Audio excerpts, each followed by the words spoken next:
Hello, everyone, and it's so good to see you all here. And I think we're going to have a wonderful time tonight. And I'm going to go around the circle. You can unmute yourselves, and I'm just going to have a quick hello. And it's so good to see you all echoing here, because I've got. I think we're going to have a. YouTube is live. Yay! Hi, Trina. How are you?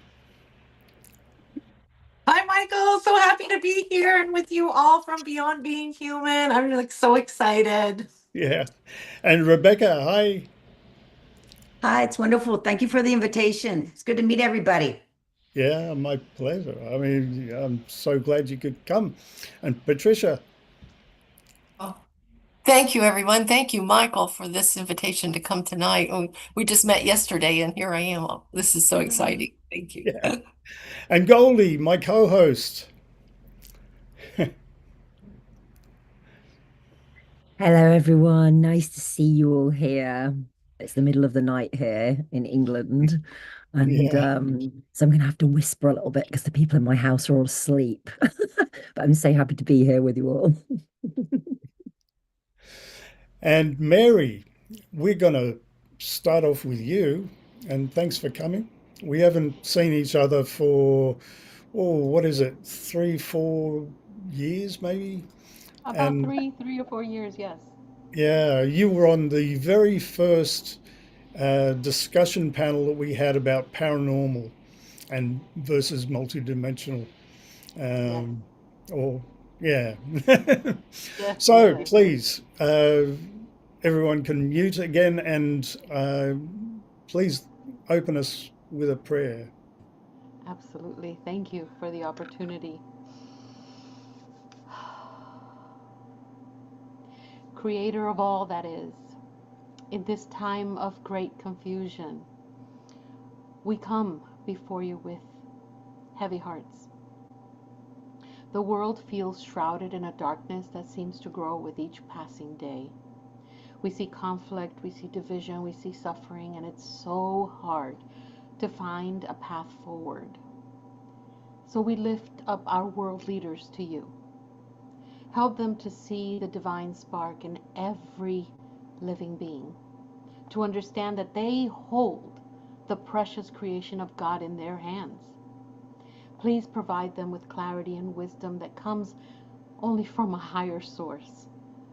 Guide their decisions with heavenly and celestial light so that they may choose peace over war, compassion over cruelty, and unity over division. We pray for a world where there is no need for war, for hunger, or death.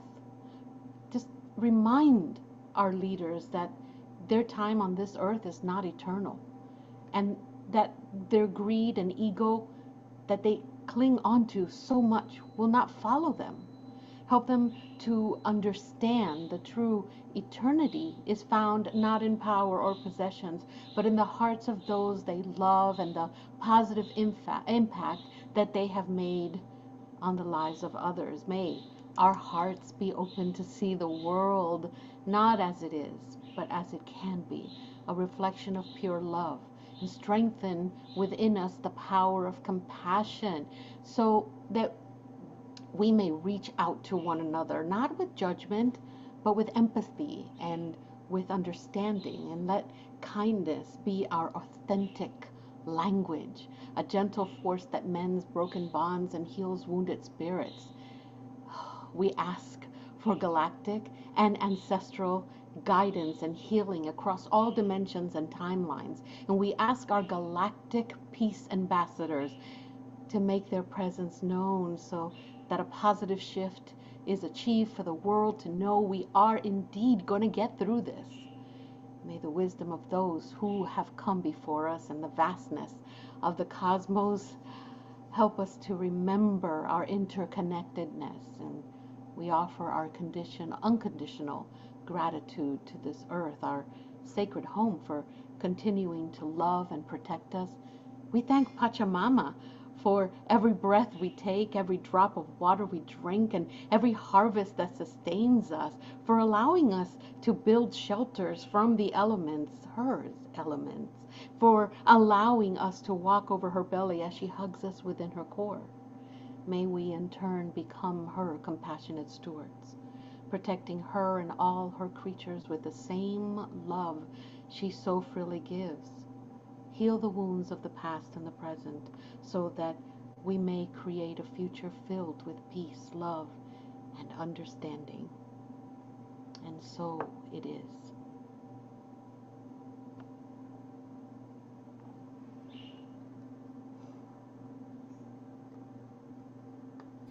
Thank you. Yeah. And I'm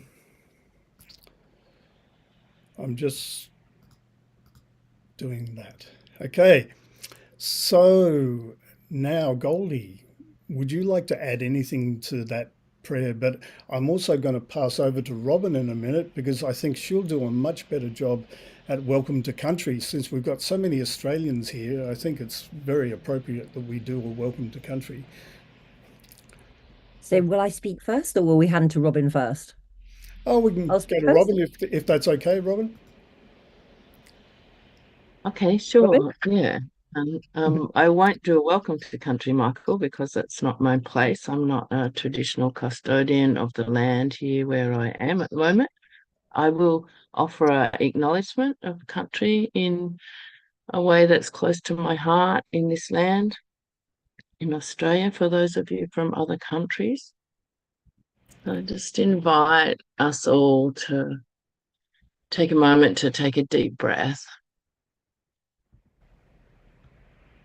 Help us let go of our busy whatever we've been doing before this moment, and bring ourselves into as much full presence with the nature around us, even if it's way outside of the window or not directly present around us. And particularly allowing our awareness to drop down into our feet, through our feet, down into the earth, where we can feel the country below our feet. Just imagine that you've got bare feet and you can rub your feet on the earth. And just taking a moment to drop into deep gratitude for this land, this country, the land that you're on, and the traditional peoples, those who are past and ancestors now, those who are present and standing up stronger and stronger every day, and those emerging who'll guide and lead many in the future. Acknowledging the spirits and the ancestors of the land. May the wisdom of the past come forward to guide us today. Particularly where I am now, I acknowledge Cubby Cubby and Unibara country and the Dala people who have walked here for millennia. Thank you, Michael. Thank you, and I hope you can find that light switch again. But Goldie, we shall begin. Michael, This is it. Yeah. this is it. Thank you so much. I'd like to say, first of all, thank you so much to Michael for once again organising a fantastic gathering. I saw some of you, including fabulous Maureen, on was it the last call? Hi, Maureen. How are you? Hi. And also Trina on the last call as well. Yes, I think you were the fabulous co-host last time, no? And I really enjoyed your readings. And thank you so much to Maria for that beautiful invocation and prayer. That was absolutely resonated so much with my heart. It was really beautiful. I'd like to say, first of all, I had a fantastic session with Maureen after this call. It was really like one of the highlights of my experience of life so far. It really is like Maureen, if anybody can get a session with Maureen, get in there before everybody else finds out about her. Yes. And so tonight's call is about coming together in community. And I feel like the community that Michael is bringing together is so much aligned with the community that I'm interested in connecting with. Everybody here is experiencing the human experience, yes? Let me see a show of hands. Who here is human? Who here is experiencing human experience? But who here is experiencing something far more than what normal humans experience? Who here is experiencing galactic connection, expansion into dimensions, which I feel like most people aren't aware of as of yet? Who here is experiencing extra dimensional awareness of self? Yeah. So, yeah. Who here is experiencing realization of self and purpose in this lifetime, in the body, embodied in this body? Yeah. And Josanne is here. Josanne, can we see you? Are you there, my love? Josanne's one of my dear friends. I've known her for a long. There she is. There you are. Hello is this a better time for you, my love? I know, 9 o'clock Australia time. Yeah. Fantastic. I'm So only on my phone though, Josanne's one unfortunately. of the So dear members of our family. I've known her for some years. And she was with me in Thailand in Koh Phangan, where our organization Lumina Casa was like we were in community there together, creating our MVP, which for those that don't know about business means minimum viable product. Because at the moment we're in the stage of like establishing our system so that we're able to actually globalize it in a way which is sustainable and actually implementational for the entire planet. Yeah, because it's all very well establishing the infrastructure for the emergence of community, but unless it's done in a systematic and business-like manner, the humans will not adopt it. So yeah, so Josanne was there with me in Thailand, but normally our calls are like in the middle of the night, or now it's me who's in the middle of the night. How are you, I know. Josanne? Would you like to say hello to everybody? Hello, everyone. Sorry I can't see you all because I'm on my phone. Anyway, it's lovely to be here, and it's always lovely to be with Goldie. And I've had some amazing experiences with Goldie, and I'm all for community. So lovely to see all the people from Australia. Not that I can see you, but I'll hear you as you speak. Yeah, that's all. Well, thanks so much for joining. Thank you. Yeah, And great to be here. yeah, I'm really glad that we're all here. And to speak to Maria's point this morning, yeah, it is morning. It's very early morning. It's like 1 a.m. To speak to Maria's point this morning about how in her prayer she was requesting that the divine light up the existent world leaders. I would like to speak to that because my experience with our community of expanded awareness beings is that we are all connected. We're not just connected on this thing that's a laptop or this thing that's a phone. We're all connected in the ether or in the plane beyond the human experience. So according to my awareness, which as Josanne may attest has been proven to be quite usually right. um Now is the time. It's happening now. It's not happening according to what the Kalkis are saying in 2032. The Kalki is not going to announce Satyug in 2032. Satyug has already been announced. I actually literally announced it a few days ago. I'm sure the people have too, but I was like, no, I'm not waiting until 2032. I'm not going to watch for the next 7 years of destruction to unfold. And according to my awareness, which has been proven to be right on more than one occasion, now is the time when the people who are currently in the Earth system structure power are going to receive radical, spontaneous enlightenment experiences, like many of us here have experienced. But can I see who's experienced radical, spontaneous enlightenment experiences? Yeah, yeah.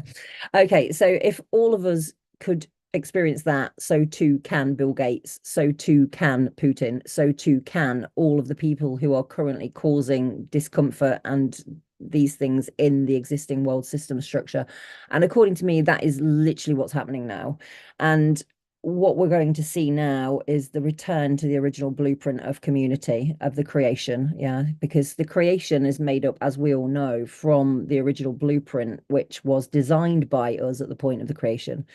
And then what we've created then is the right to allow ourselves to experience every possible connotation of experience. Yeah, everything from the absolutely fantastically amazingly to everything to the absolutely awful worst terror, all of these things.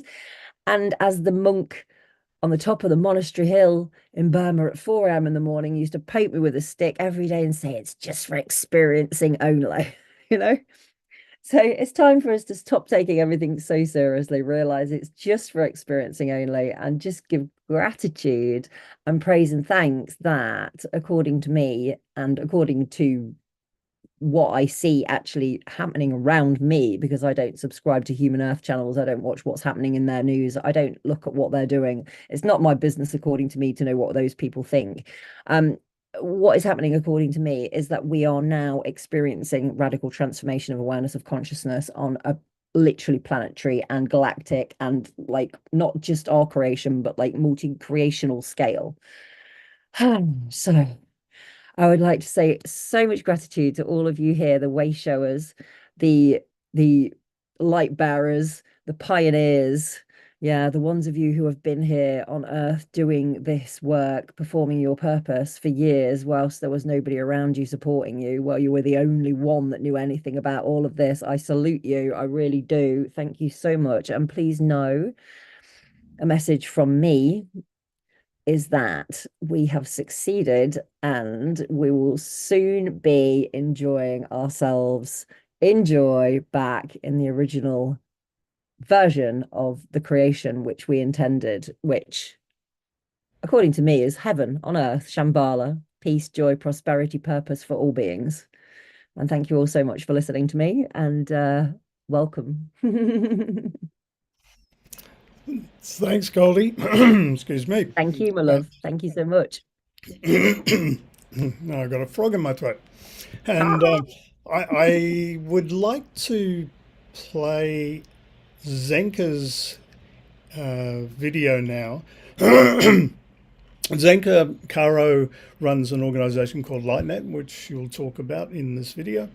But she also is a fan of heart math, and so is Patricia. And I've just last week opened a private group on the Coherence app, Global Coherence, and we'll talk about that. I was hoping, and possibly still someone from HeartMath might join us later on. We'll see how we go. Otherwise, maybe next month we'll do that. And let's just play this video for a minute. It's only 5 minutes or so.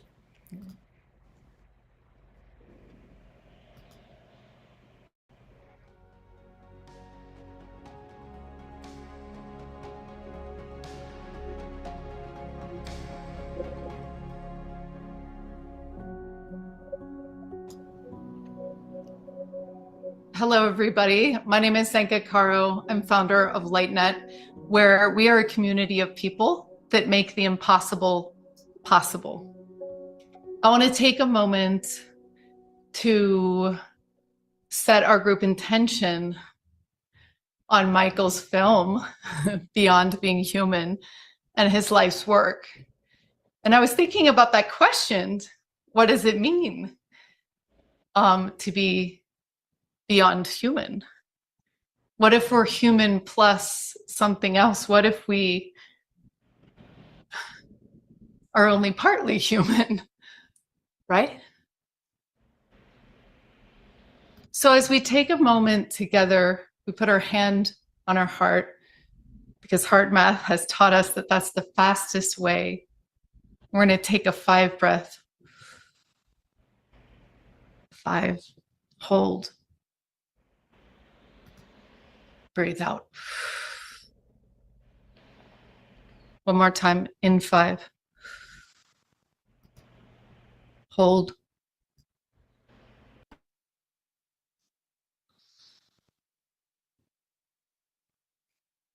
A 5 breath signals to your body that you're safe, and in Michael's community you are. It's amazing to see everybody coming together on the full moons. I think that's a really appropriate and amazing thing to weave our communities together.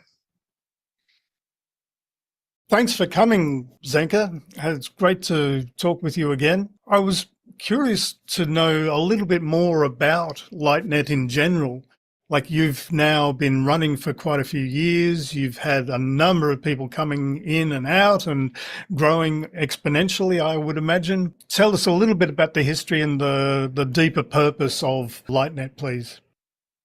LightNet is here to love you into finding your purpose, to exploring your extra abilities, extra human abilities, to really lighting your life on fire and lighting what we do together on fire in just excitement and love. There's been something that has been shifting, and we're entering some exciting times where I was like, wow, this is taking forever, to wow, this is happening really fast. So I see really good things ahead for this community. I love each and every one of you guys. We're going to be going through the Purpose Lab. The gates closed on that last week, but follow us on socials as we will go through the 7 stages that 2 years worth of research has found everyone goes to. So each and every one of you has a unique purpose. It's totally unique to you. And our purpose as a community is totally unique to us. So thank you for sharing your energy and your time, and have fun. So LightNet is a community of people that make the impossible possible. We have curiosity labs where we do consciousness research, studying levitation, spoon bending, addiction, finding purpose, and paralysis. So these are labs where we look for 100 people. So if you know anyone in those categories, you can reach out to us. And our Purpose Lab just wrapped 2 years of research, and the core research finding was purpose isn't something you chase. It's what you find when you stop pretending. So we're really excited about that. And we have Impossible to Possible coaching for $14 a month for anyone that wants to nurture the dream that they have inside of them. So we fully support Michael's film Through the Dream Machine, and setting group intentions is so important. So let's take just even 30 seconds right now to put our intention in telling the story that Michael is creating with his film.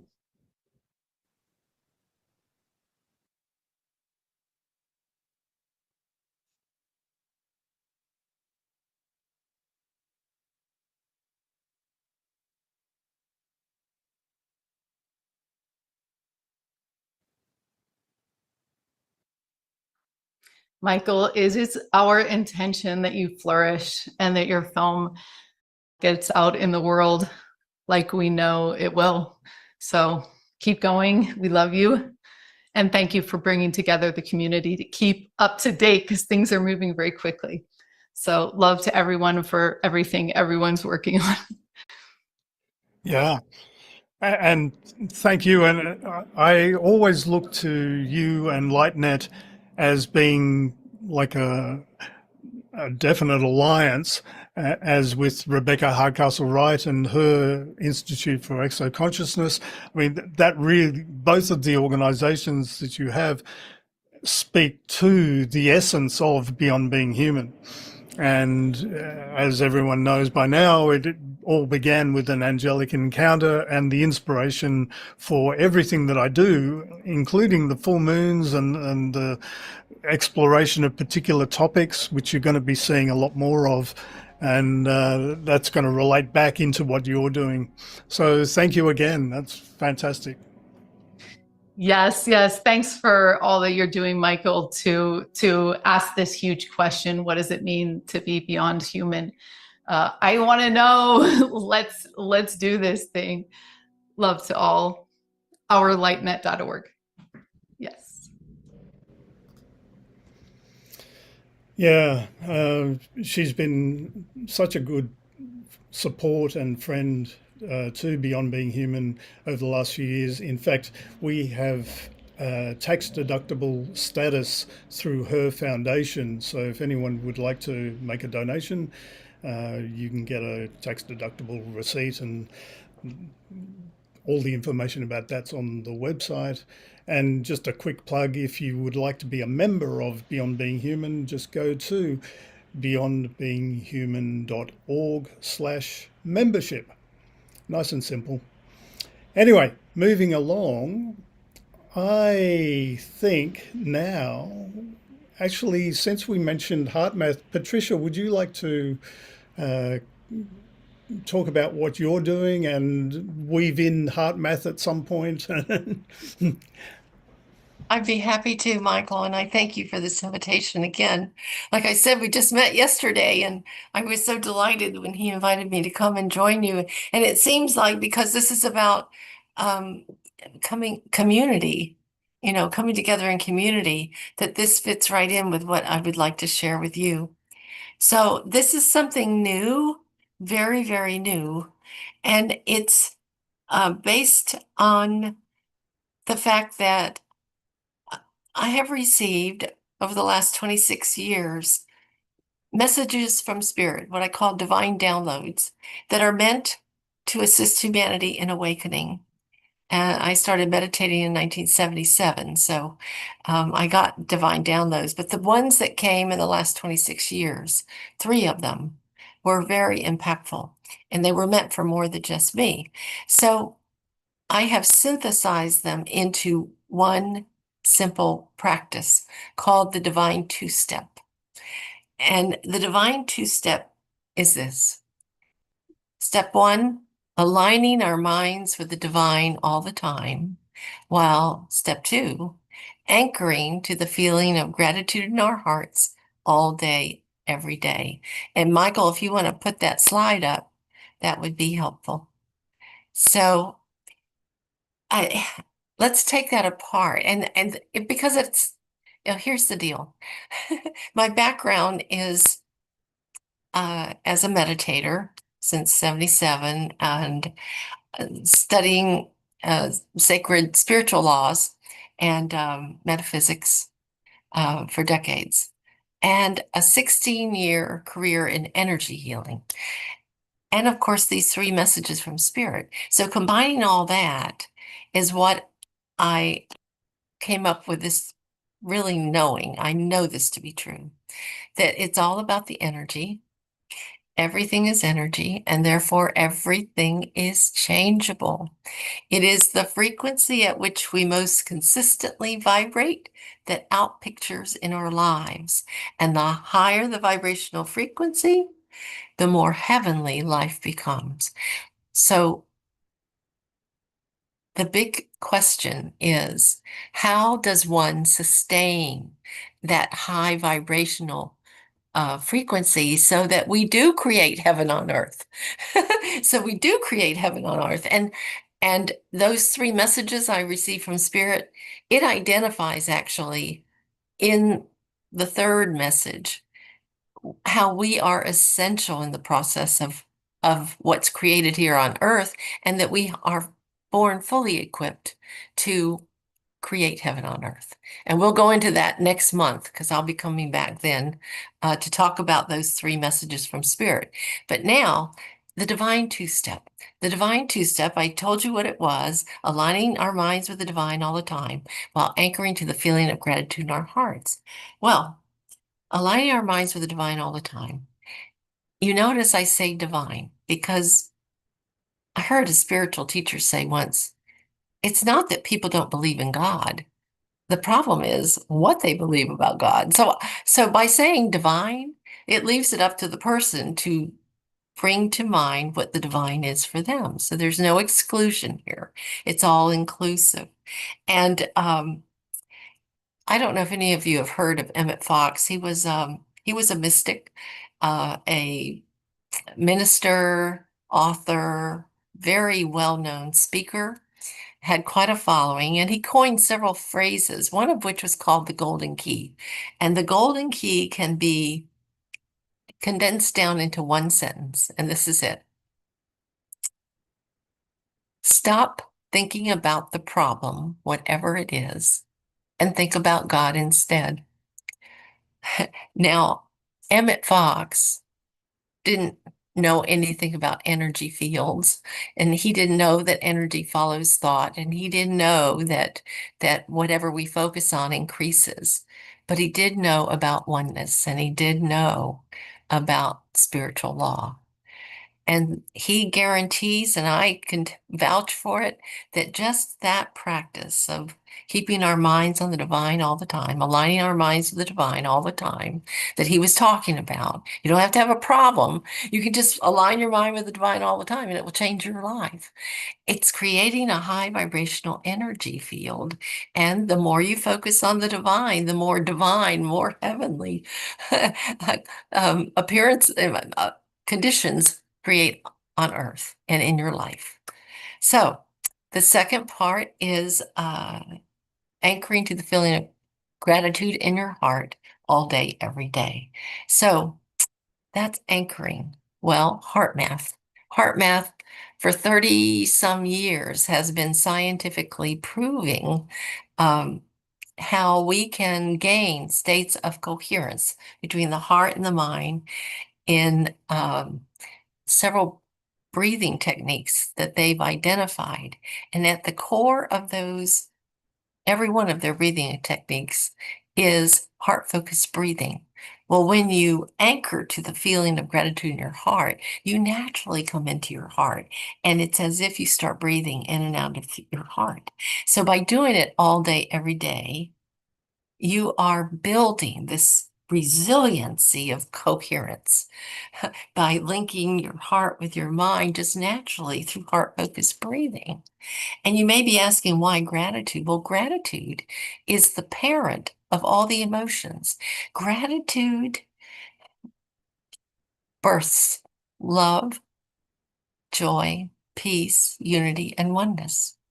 So, and I'll share with you the very first spirit message was all about gratitude, was all about our purpose in life is oneness, and that we have the ability to create heaven on earth. So again, that's next month. We'll go into that. But this divine two-step practice, it's universal, it's innate, it's a prove it to yourself practice.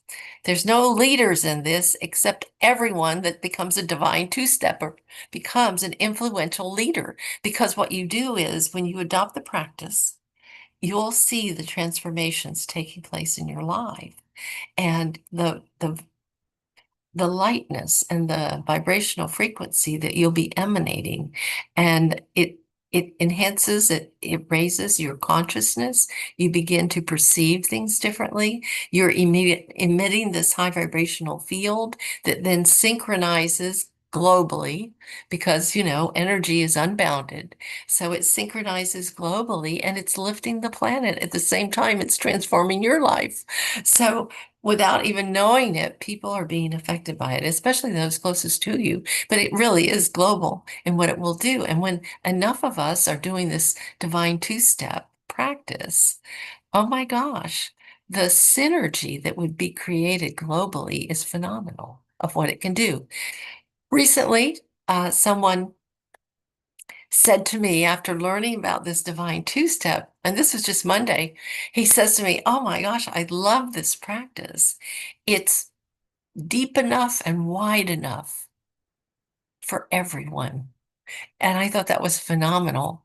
Another woman had said, she described it after I told her what it was all about. And I said it was a prove it to yourself practice. And that as people prove it to themselves and their lives change, they start telling their stories and they become an inspirational leader of themselves. And then they influence others. And then it's a ripples on the pond movement. You know what she called it? And this is a journalist who works closely with the Scientific and Medical Network and the Galileo Commission. And her name's Liza Horan. And she named it, this practice is democratizing transcendency. Don't you love that? I mean, I love that. Yes. So, 2 months ago, July 8th, as a matter of fact, of 2025, I asked AI, what would be the outcome in 1, 5, and 10 years if 10% of humanity began practicing the divine two-step? And this was their answer. And I mean, I can give you the whole sheet another time. I don't have the capacity to give it to you today, but in essence, what they said, in 1 year, the seeds of transformation will be sprouting all over the planet. In 5 years, it will cause a cultural renaissance where gratitude and conscious alignment will become the norm. In 10 years, it will be an emergence of a new paradigm. Why? Because humanity will begin identifying themselves as spiritual beings and as powerful creators. Phew. And then they ended it by saying, this was their quote, I've got to say, this has the makings of a movement. Now that was AI, and that was a couple of months ago, and I really believe it just from based on the few people that have found out about the divine two-step, like Michael, who just immediately got it, and he was like on it like white on rice. I was like, wow, I love this thing. And but that's the reaction I've been getting, just with the few people that even know about it.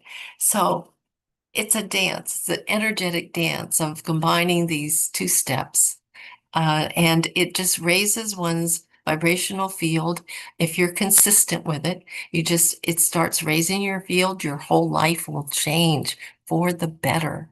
And as you're doing that, you're actually doing the planet a service, all humanity a service by raising your vibrational field. So the question is, will you be willing to become a divine two-stepper? And if so, join our free online community that has not been developed yet, but we do have a website. And the only thing there is just not developed, but it does have a link so that people who are interested in it just press the link and you'll be registered so that when we do get it developed as a website, as a real website, it's just a page right now with a click in, that you'll be notified of what free resources, trainings, meetings.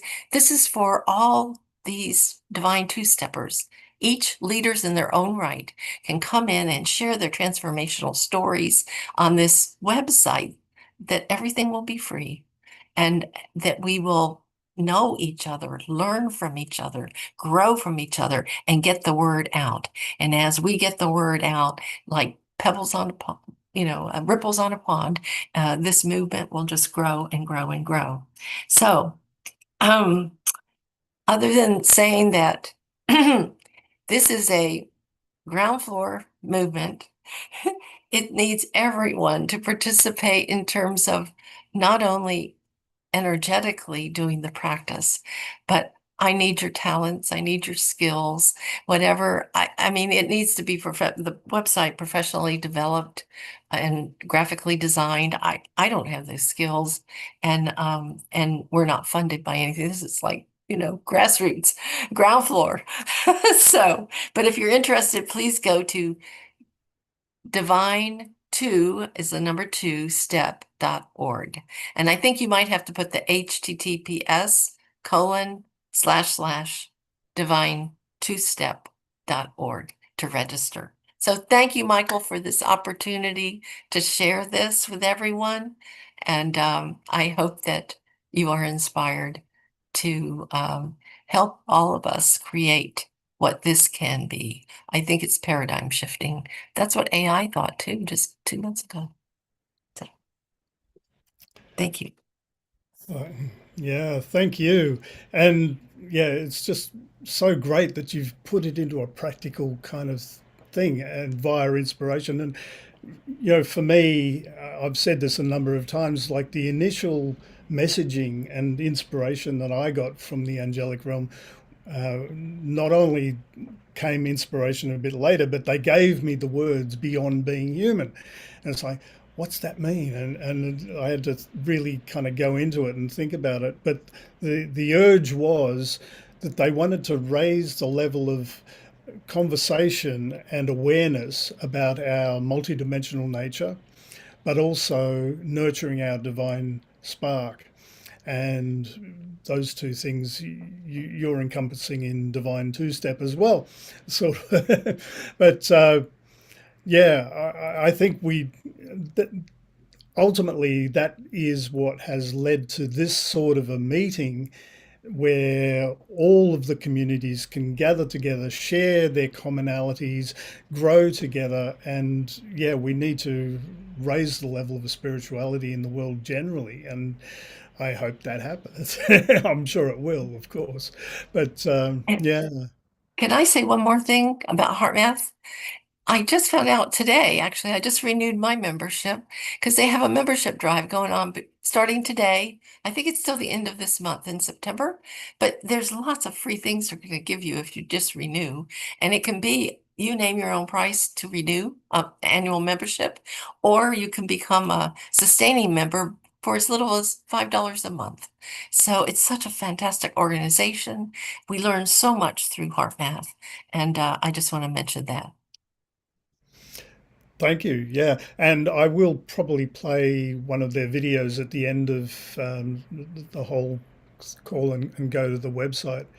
And I'm sure Goldie's bursting at the seams to say something in response to Patricia. Patricia, I love you.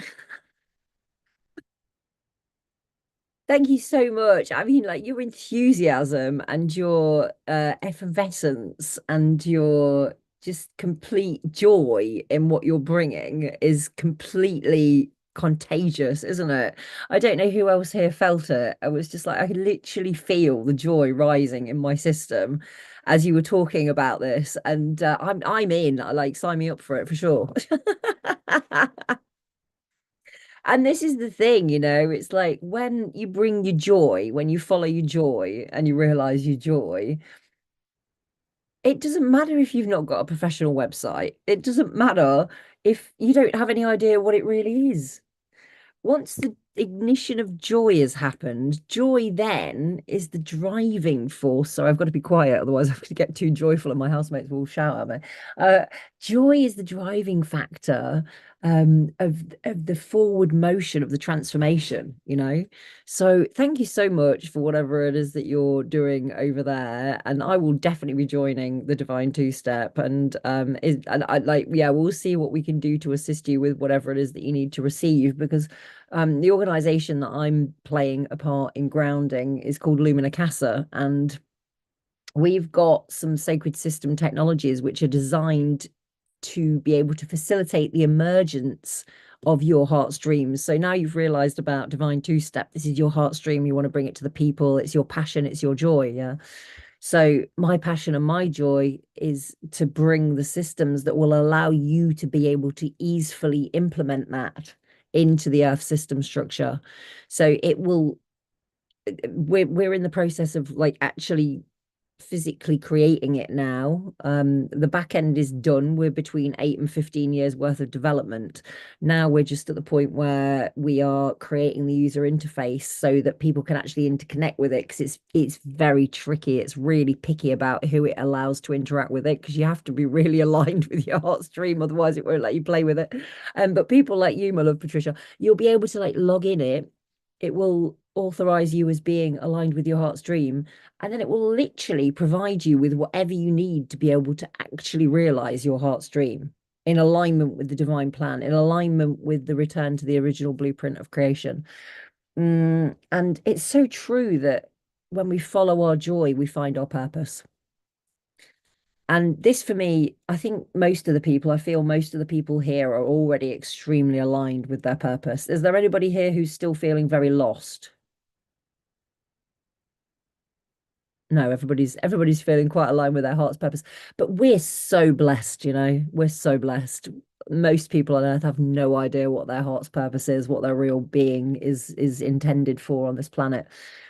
So our system is designed to hold space and facilitate the emergence of the awareness of the truth of who we really are. And then when you realize your truth, you can apply for whatever assistance you need to actually materialize it, and the system will provide that for you. So, but we're all driven by joy. So follow the joy, follow the joy. If you can't see the joy, you can't feel the joy, then what I say to the people who haven't got to that point yet is like, aim for relief, you know. Aim doesn't apply to any of us because we're so blessed, but aim for relief. If you can't see the joy, if you can't feel the joy, aim for the relief in this step, and then the next step, and the next step, and that will bring you to this, and that will bring you to that, and eventually you'll find joy. And when you find joy, you'll find your purpose, and when you find your purpose, you'll find eudaimonia. And when you find eudaimonia, that, for me personally, my experience, that is where I found my heaven in my body on earth. Yeah, the experience of performing the purpose you came here to perform. Because performance of purpose, according to me, is actually the driving factor, which is the energy of our system here in this reality. And throughout our universe also, and even throughout this creation, you know. It's a weave of purpose and love. And when you've got the weave of purpose and love and also action with intention set and awareness and presence of intention, then that is when you really fulfill yourself. And that's when you really feel like, yeah, I'm here. I'm doing my thing. And it's my deepest wish because I've experienced it and it's the most extraordinary experience I've ever had on earth. And I don't hold it all the time, like I'm in and out of it because there's been huge challenges in the grounding of my purpose because basically everything wants to stop us. Literally, all of the existing Earth systems don't want us to succeed in what we're doing. Let's be clear. So we have met some massively huge resistance. However, I have tasted it and I know it's there, and I know that we are just like a whisker away from realization of heaven on earth for every person on the planet.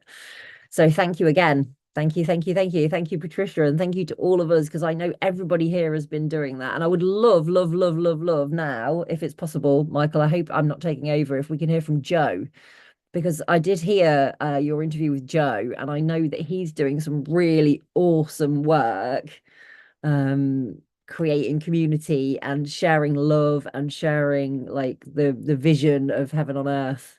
So is it okay if we can go to Joe? Are you there, Joe? Just unmuting myself. Yes. Thanks you very much, Goldie, and everybody else that's spoken so far. It's really connecting. Most of it's really connecting to me, not all of it. As some of you said, we're all unique and we all have our own path here. I just want to share with you, like, this is my I have my Love Fest t-shirt on, all right, and this is my party jacket to celebrate love. And these over here, this side, these are some of the events that we have coming up, some of our festivals.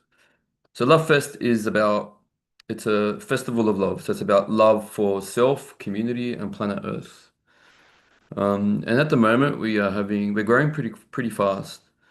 And yeah, it is a movement because we have leaders in different communities that organize festivals by community, for community, and bring people together for that purpose.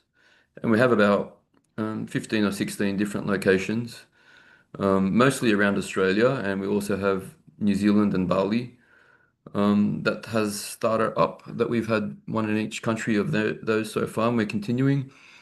We have countries like Nepal and Japan coming up. We're looking at places like India and Europe and the US, and so on. So we've grown from about 10 regular crew members to 30 in a period of about 18 months, and now we're looking at 40 very quickly. Systems, you were talking a lot about systems, Goldie, so our systems to maintain that is really important. In technology, being able to work with technology and AI in a way that helps to sustain the growth. Otherwise, we're kind of going to stay where we are, and it's a continuous journey of pushing through the edges to grow. And we've really realized the last 2 years have shifted. Yeah, since 2022, we had a bit of a reset. And yeah, so the last 2 to 3 years has shifted. So I'm really grateful. And it means connecting with many other people, such as yourself, like the way, our vision is to have Love Fest uh, in every country in the world. Having a Love Fest every week is really the vision on the planet. What if every single country in the world had a Love Fest every week, in a different location in that particular country itself? It's just incredible what that would mean to the world. Um, uh, yeah. And so that's the vision, and that's the vision that I continue to share. And in order to do that, are continuously on the lookout for event organizers, collaborators, supporters, investors, uh, uh, donors, sponsors, continuously on the lookout, and they're coming, and the speed of which they're coming is starting to get faster and faster. In terms of myself, and a lot of what you've talked about so far, like those practices are very important. Especially what you're saying, Patricia, about the gratitude and getting into the heart. Like there's a lot of I was gonna be talking in a different way, but because I'm hearing what everybody's saying, I'm kind of continuing this journey, of what I'm hearing, and being able to connect with you in this way. And so, in terms of grounding this, because there's the visions that we get, that are coming at us, wow, and we feeling that in our soul and in our hearts. And then in terms of, for me to ground this, like, and bring it into the 3D world, so it actually becomes physical. It's not an easy thing to do. I'm finding, like, there's a lot of darkness that I actually am processing. Me and my partner Kat, who's, we've been working on this together for about 4 years. Love Fest started in 2017, and it began after a journey that I had working through a disease. So I had a disease for about 10 years called Crohn's disease, and I made a choice to heal from that. And as soon as I made that choice to heal from that, my purpose in life came to me, and it's like to share a message, and wasn't sure what that message was at the time. Now it's obvious that that message is love, right? And and so, from the moment I made that choice to heal, it took me about 18 months, and then I've been completely symptom free now for about 16 years. Even though I kept being told that I can't do it. And so, yeah, gratitude was a big part. Like a daily gratitude practice was a big part. Yeah, I did so many more things, so much more than that. But that was a very important part of my journey. But what I learnt the most, and the juice of it all, for me, and it took me a few years to figure it out, to work out what it was, because my journey continued beyond that, beyond healing from a disease, the physical. Then there was so much more that started to come up. So that was just really the beginning of my journey, was healing the physical. The continuation of the journey was more emotional, spiritual, and intellectual shifts that continued to occur, and growth. But the biggest one for me, the sweet spot, was around the emotions, right?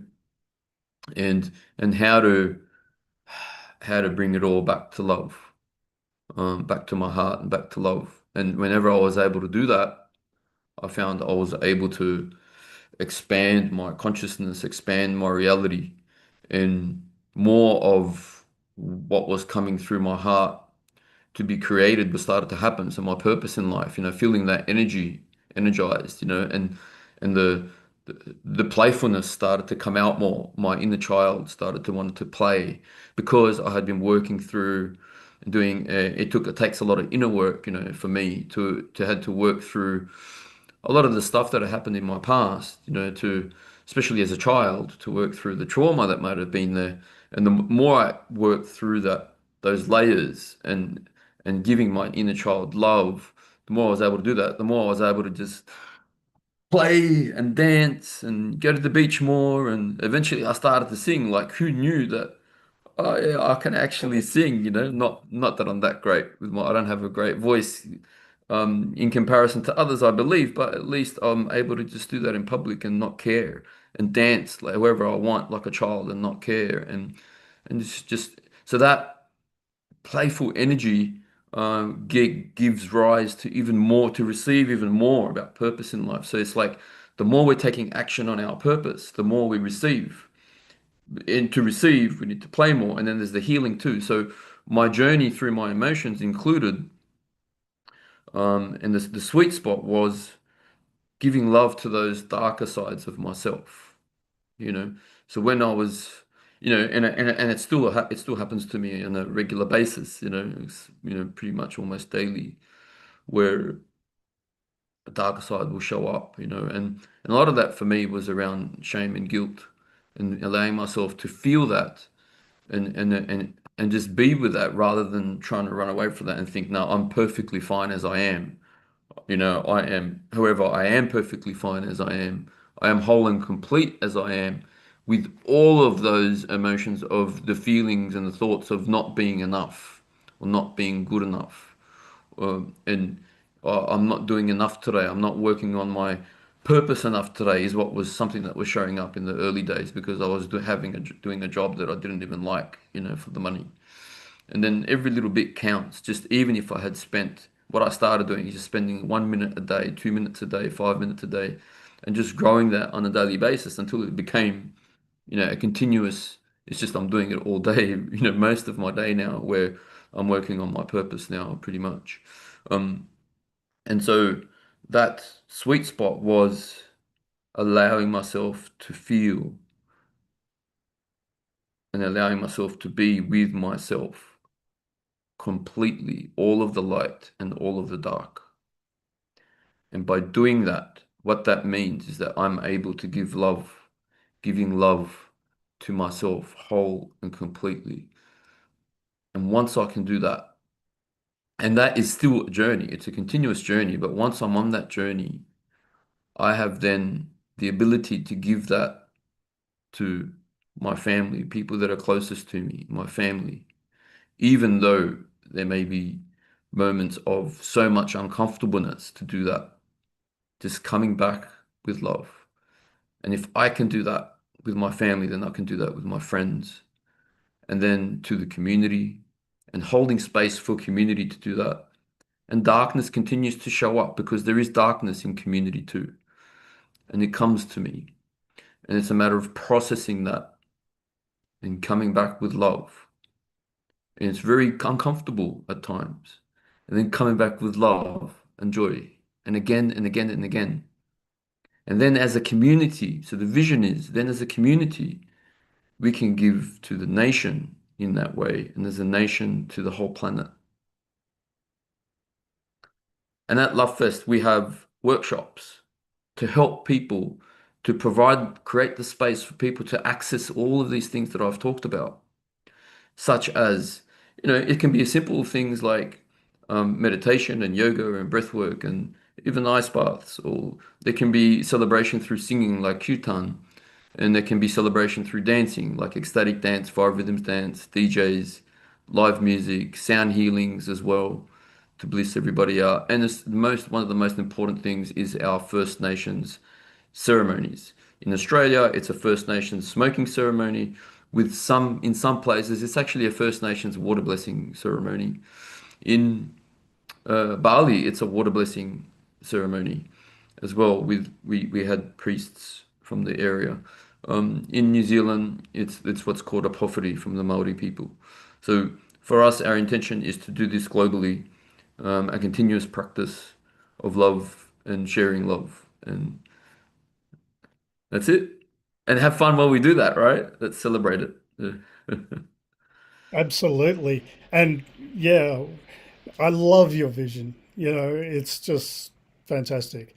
And let's spread it all around the world. But I've got a video of yours that I would like to play right now, just a few minutes. And thank you, Joe, and all power to you. Thank you. Hi, my name is Joe. Welcome to Love Fest.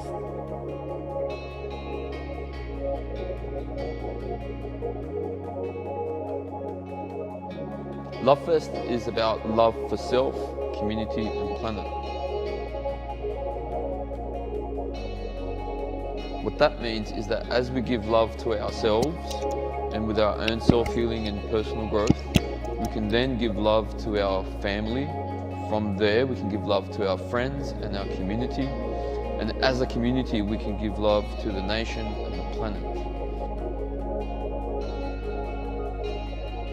When we go into the different areas, we find facilitators that are in the local area. They're all qualified, whether it's art, whether it's live music.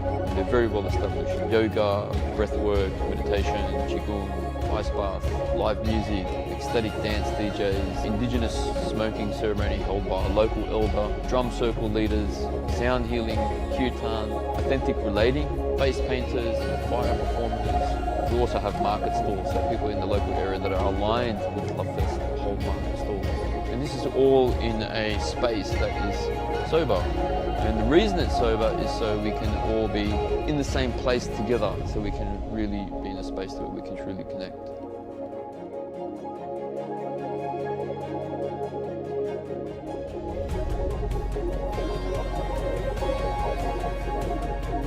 The vision for Lovefest is to continue to hold these events in different places around Australia so we can bring the local communities together. And in the end, what that does, it creates this one big network in Australia of community. So we get to really experience that oneness, that we are one in this space where we all want love.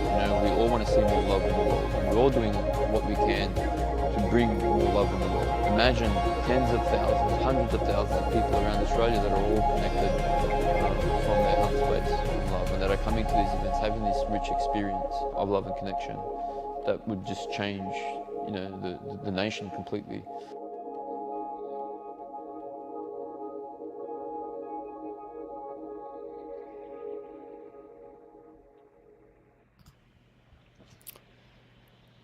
Good video, thank you, and thanks for being here.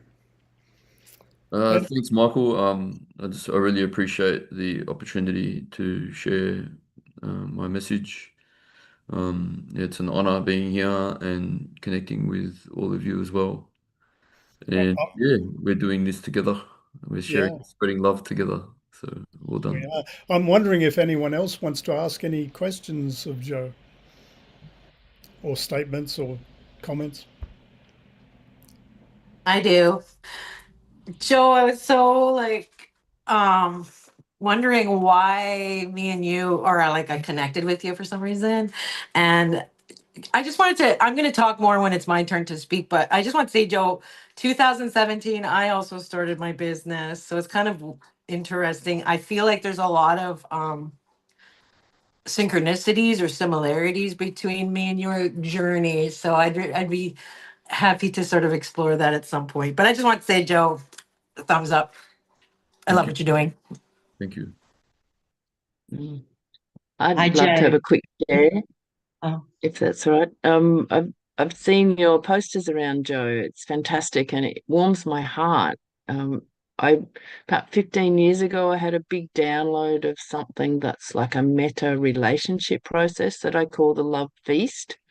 So it's one letter different, so when I've been seeing what you do, my friend Heather Price has done some ceremony there at some of your events and things, so I'm aware of what you do. It warms my heart, and to be working with relationships and people, and bringing some of the essence of what you're doing, but it's more a meta process, and you're doing this whole great, amazing event. So congratulations, it's beautiful. Thank you. And I've got this one poster here, but obviously you've got lots more. So Sutherland's coming up next in a couple of weeks, and then Bellingen, is that right? Yes. Sutherland is on this Saturday, and then that's a one-day event, and then October long weekend we have Bellingen, which is a 4-day camp out, and then Newcastle we have 11/11, which is 5 days, from the 7th of November to the 11th, and at 11/11 we do a big love meditation to spread love all around the world. So we invite you all to do that too if you'd like to just connect in energetically. We're going to be inviting other people that are not at the event as well to do that love meditation. It's just about receiving love from earth and sky, and giving love from that receiving. We give to every single human and animal and being and nature and earth. Yeah, I remember you were talking about having only in-person events. So it sounds like you're opening that up to possible Zoom things. And if that's the case, I'd love to help in whatever way we can do a global Zoom. And Trina's going to get her whole family to come to Newcastle in November, I'm sure. Yeah, nice. Yeah, we only do in-person events. We are open to collaborating with others that are doing Zoom. So if you're holding that Zoom, we're definitely open to a collaboration. Well, your angels can talk to my angels and we'll get them coming. I just wanted to say, as someone who is from the area, I live around Sydney, Gadigal country, and I returned home from traveling a year ago. I was traveling for a long time and I had a huge spiritual awakening and, have come home and all of my friends that I was friends with don't really align anymore. So, going through a tough time, dark night of the soul kind of thing. And I've seen Love Fest kind of since I got home and seen Wollongong, Blue Mountains, Newcastle, Bellingen, all these different things, and haven't quite made it to one yet, but it's always been my intention because I was like, oh, that's where I know I'll find my people. That's where I know that I will be in a space where I can feel good because I know there's other people who care about the earth, who care about their personal healing and who care about other people and, being in community. And so, yeah, I just wanted to say thank you for providing that space. And as well, I know that I think you started or co-started the Sydney Conscious Community and invite people to come and do offerings and workshops. And I've had a chance to do that. And, from just that, I've been to two. And from the second one I went to, I got people's numbers and we've hung out since.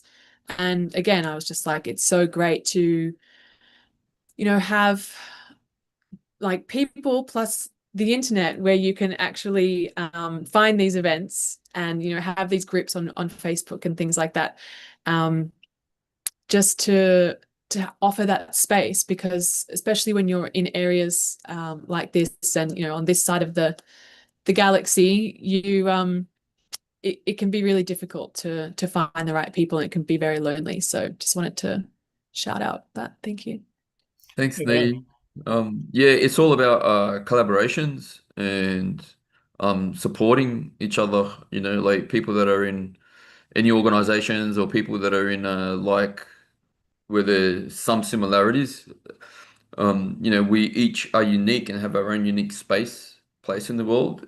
And so if there are some similarities, it's like I always lean in and say, hey, can we do a thing together? Or let's all, if you grow, I grow, and if we grow, you grow, so let's just keep supporting each other. Let's catch up for lunch. Let's, what's happening in your world. This is what's happening in my world. This is what, and so these things kind of bounce. And then, so that's how the conscious community gatherings came about, with Maria, with someone else, and like Michael said, we might do a Zoom thing here. And then, so this is the only way that I see that we're gonna, create the world the way that we want to see it, is through all of us that are in that same place to continuously connect and share ideas and collaborate,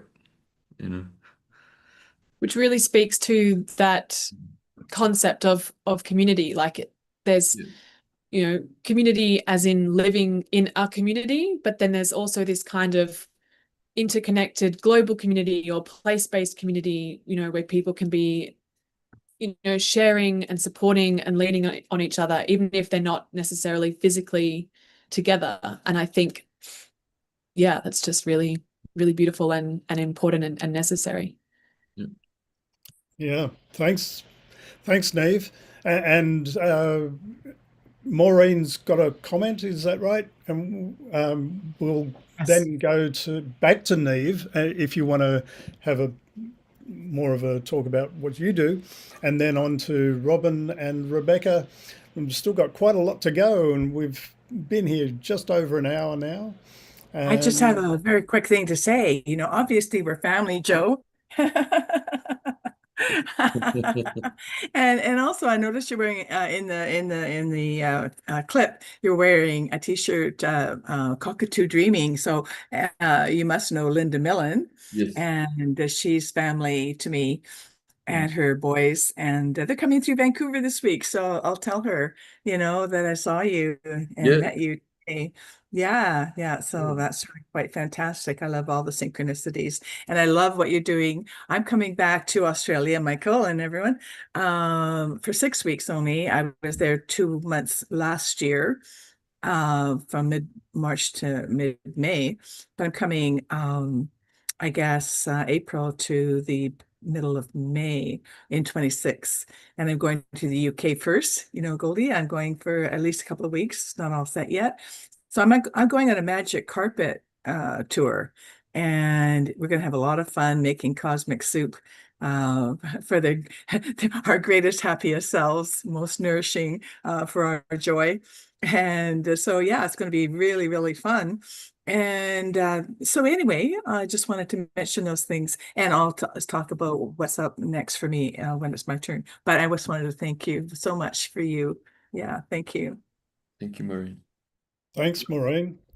And yeah, we'll come back to you a bit later. But so, Neve, and here's your website. And please tell us all about environmentality. Cool, thank you. Yeah, well, speaking of soul purpose, I knew for a long time that I wanted to fight climate change. That was what really set my heart on fire. And a few years ago, Jan 2023, I went on a big solo trip, mostly through Latin America and Africa. That's a picture that I took in Colombia. And the purpose of the trip was to figure out what's my way of helping the environment, what's my piece of the puzzle, my gift, my soul purpose. And I figured out, I thought it was going to take me years to figure out. And within 2 months, I figured out, oh, it is environmentality. It is speaking to people.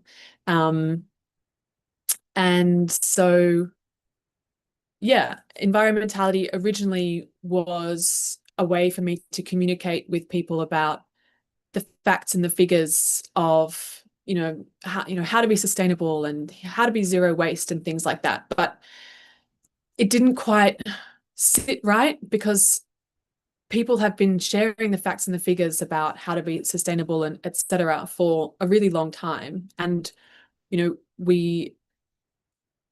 humanity has the answers of how to, be more environmental, or at the very least has access to those answers via the internet. And the problem that I really wanted to get to the root of was, why is it that we're not actually making the changes that we need to make? Why is it that we're not, being sustainable or environmentally friendly in our behaviors so much of the time?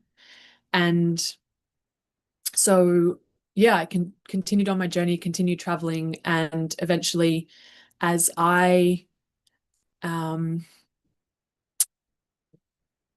learned to play, learned to connect with the earth, learned to spend less time sitting in front of a computer and learning through, walking and playing and enjoying myself. I would have divine downloads come in, and one day the download came that the aim of environmentality is not to, share facts and figures about sustainability, but the aim is to solve the problem of disconnection or separation, which I believe is the root cause of the meta crisis that we're facing.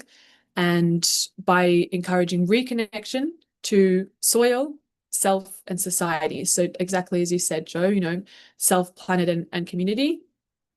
They're the same three prongs where we need to focus our energy. And yeah, the idea is to, if we can if we can reconnect to ourselves, to the earth, and to each other, then naturally our behaviors will change. We won't want to desecrate the earth in the way that we do. And the most important thing is that these behaviors will come from within, rather than someone top down saying, you know, you've got to stop flying and you've got to stop doing these things.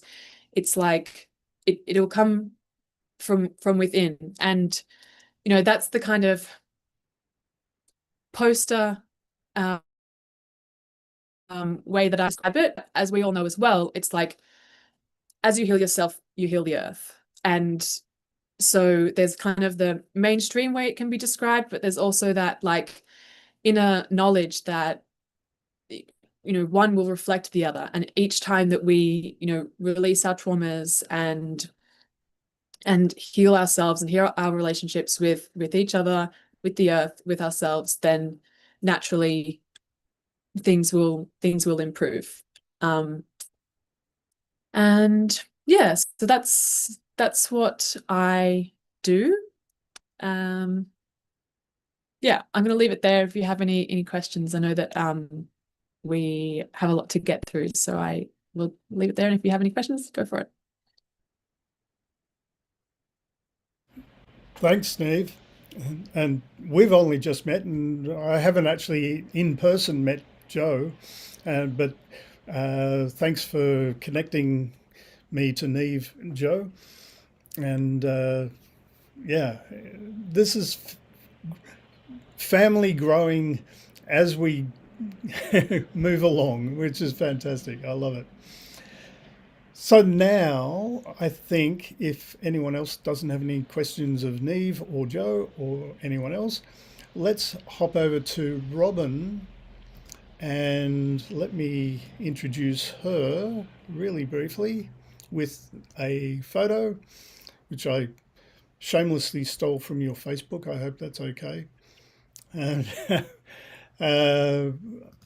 so Robin and I used to do, what do we call it? Growing community, little workshops at Crystal Waters Eco Village where we lived from, in my case, and Robin still lives there. But so Robin, I guess my question really is, in your many years living in an eco village, what are the pros and cons of a community such as that? Is that too hard a question? That's a big question, Michael, and maybe let me come back to that. I'd like to comment on some of what Neve has shared there too. I was really pleased that you made the distinction a little bit earlier around like a land-based live where you are together in community, and the community that we grow and evolve with all of our different work that we do. And even like Michael just showed that that photo from the Sacred Union Labyrinth at Woodford Folk Festival, which is a project that I've offered there with the team for the last 12 or 13 years. And we grow community through that and support the bigger festival to have a more intimate and sacred space where they can be and walk together and do ceremonies that create a deeper community. So even in that kind of festival context, or the Love Feast retreats that I mentioned for relationships and couples, creating community where people have support and connection and people around them, so we're not so much in isolation. But I have been very blessed to live for 37 years now at Crystal Waters, which is a permaculture eco village. And I chose to plant myself, I guess, in a supportive environment, because as a young person, uni in the late 70s, saying like no to uranium mining, walking up the streets of Melbourne and things like that, I was always saying no to things. And yeah, getting involved in permaculture in my early 20s, I was able to start saying yes to things and offering solutions or problems. So solutions to problems. So when I was, I'm not sure I was offered the opportunity, it just came. I never thought I'd move to Queensland. It was Joe Bielke Peterson country in those days, very, very conservative. I wasn't going to move to Queensland, but here was this new permaculture village starting up, and the energy of the land here is very strong, Crystal Waters and the Glasshouse Mountains, and it just called me.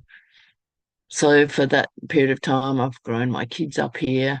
Like, some of the pros, I guess, of living in a land-based community are that you get to grow and connect with people on a daily basis, like pretty much every day, every week. A lot of us here get to connect, and we grow each other up, I guess, is my experience of that.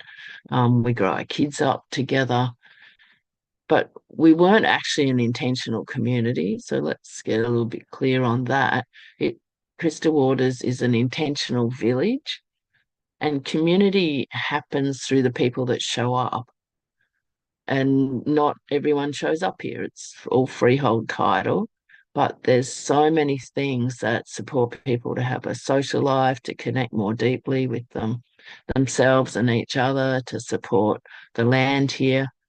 And Neve, I've just got to say that you and I have just exactly the same purpose. When my purpose came through, 40 years or more ago, it was like to connect, support us all to connect more deeply to the earth, to each other, and to ourselves. So that I just so resonate with what you said. And so I guess living here at Crystal Waters, I've been able to live that purpose to my fullest.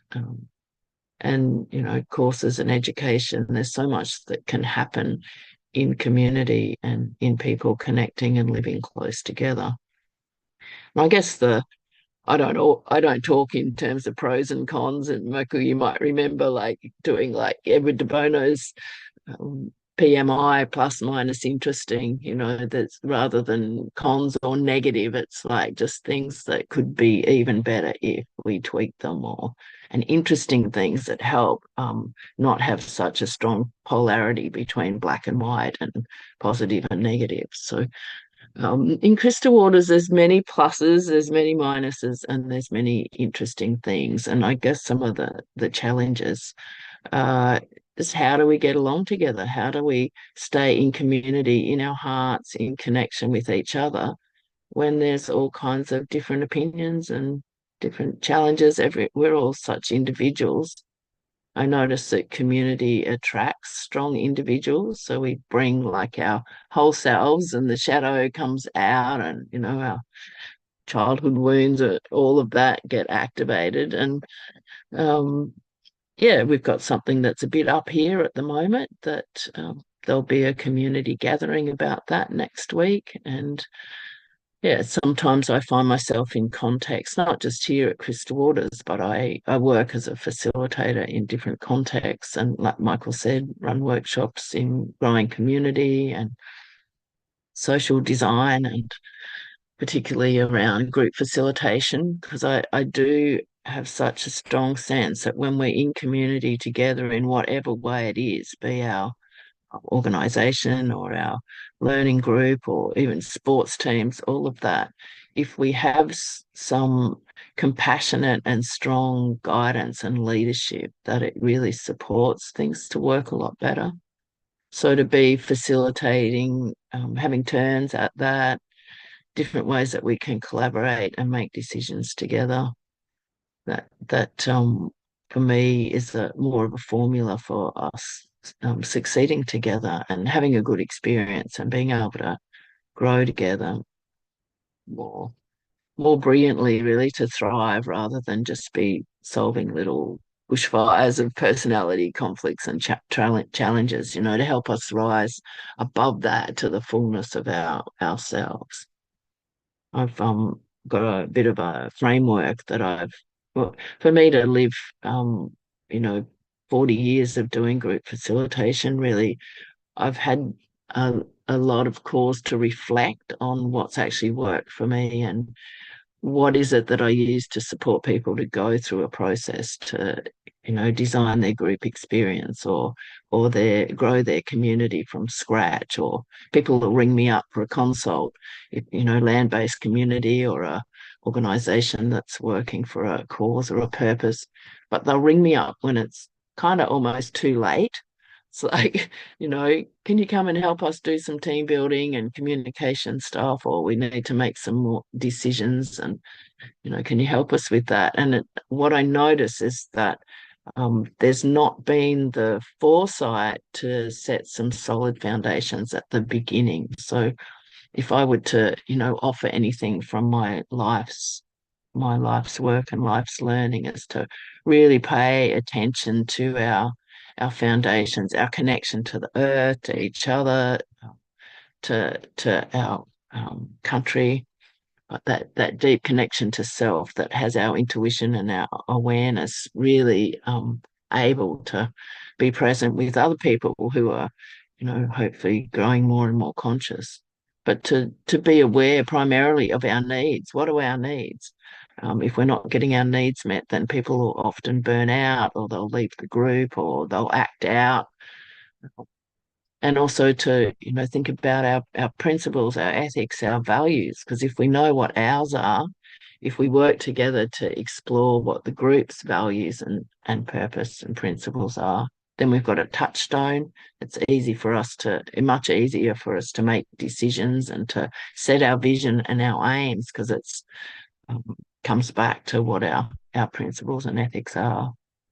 And from there we can make some group agreements and understandings together, so we've got a touchstone, and then we're way less likely to have kind of conflict or challenges because we've got that kind of basis there. Anyway, I'm part of so many different communities, and not just our land-based one here. It's one other example. Last night I was facilitating at a introduction night for a rite of passage camp for teenage boys that I staff on, and I do the program managing for the mums, the women's part of the program. And we've built this incredible community here in southeast Queensland, and so just watching these young guys go through. My son was 14 when he went through. He's 31 now, but some of the guys that went through their rite of passage at that time are now running the camps, and the community of men and women that hold that so strongly, so that we change our world through addressing one demographic that can really act out in our society, and to help the young guys be more aware and responsible and respectful. Anyway, so many different communities, and I'm really interested to hear from all of you, the communities you're part of and the groups. Do reach out. If I train facilitators and group leaders in more creative, interactive facilitation methods, so that things flow more easily, people are more engaged, they're in their joy and their passion and in their heart. And thanks, Michael. I really value the invitation to be part of this today, and I've got heaps out of being here with you all and hearing your passions and your journeys. Thank you. Well, thank you, and I'm so glad that you could come, because I was half expecting oh no, I'm too busy, and how's the book going? Slowly. Actually, can I share something? My celebration at the moment is that my partner has supported me. He's a sign artist and beautiful designer, and he didn't want to draw the hundreds of drawings and illustrations for my book that's documenting my life's work of creative facilitation and education. And he had this idea that I commission a puppet.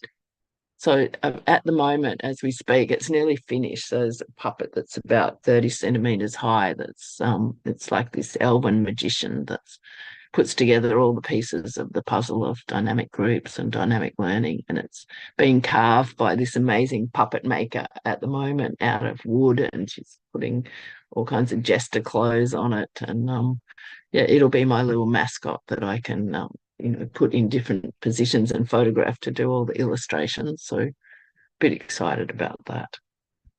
Thanks for asking, Michael. It's coming along. We're in proofread stage at the moment. Yeah, good. Well, maybe another time Rob and you could come in, and we'll do something together. And I'm also wondering whether, Joe, you may be interested in having a love fest at Crystal Waters. Yes, I was going to ask you that question, Robin, if a Mm. 200-person camping festival would be possible there. It's our eco park, which is our accommodation area, doesn't take that many people, but we've hosted festivals and gatherings here before. Even in '92, when there were no facilities, we ran the Australasian Permaculture Convergence here and had like 160 people camping here and Okay. trucks for stages on the back of a truck. But we had 1,000 people come for the open day, the expo day. So now it's evolved a lot, but we have to go through council and get kind of, but we can use the creek flats a bit, and it's possible. Yeah. Yeah, let's connect Okay. and All right. I don't know if you know grounded permaculture at Natural yeah, that community. We had a yeah, festival there for about 200 that worked yeah, in their creek flats. Yeah. yeah. So yeah, We've had events in intentional communities before. I know you said yours isn't an intentional community, but it sounds like something oh, similar. it's an intentional village community. Intentional Yeah, village. we grow community by the ones of us who show up, basically. Yeah. Yeah, Okay, thanks. yeah, Yeah. love to connect. And anybody got any questions for Robin? And Goldie, I'm sure you've got something to say too. Yeah, thanks so much for sharing, Robin. Like, wow, your experience is extraordinary and you've got so many years of it. And what I would absolutely love to know from you is, um, if people wish to join your community, do they need to adhere to a manifesto or like a particular set of predetermined intentions for being there? Do you have an application form that they need to fill out before they can move in? Do you have, it's not Yeah, rules, it's a manifesto, because like this is for me personally at the Lumina Casa community that we're creating, my system has been testing this for the past 7 years. Yeah. So we've been doing like short community gatherings for anywhere from between 5 days to 5 months. I've done like 3 5 month gatherings.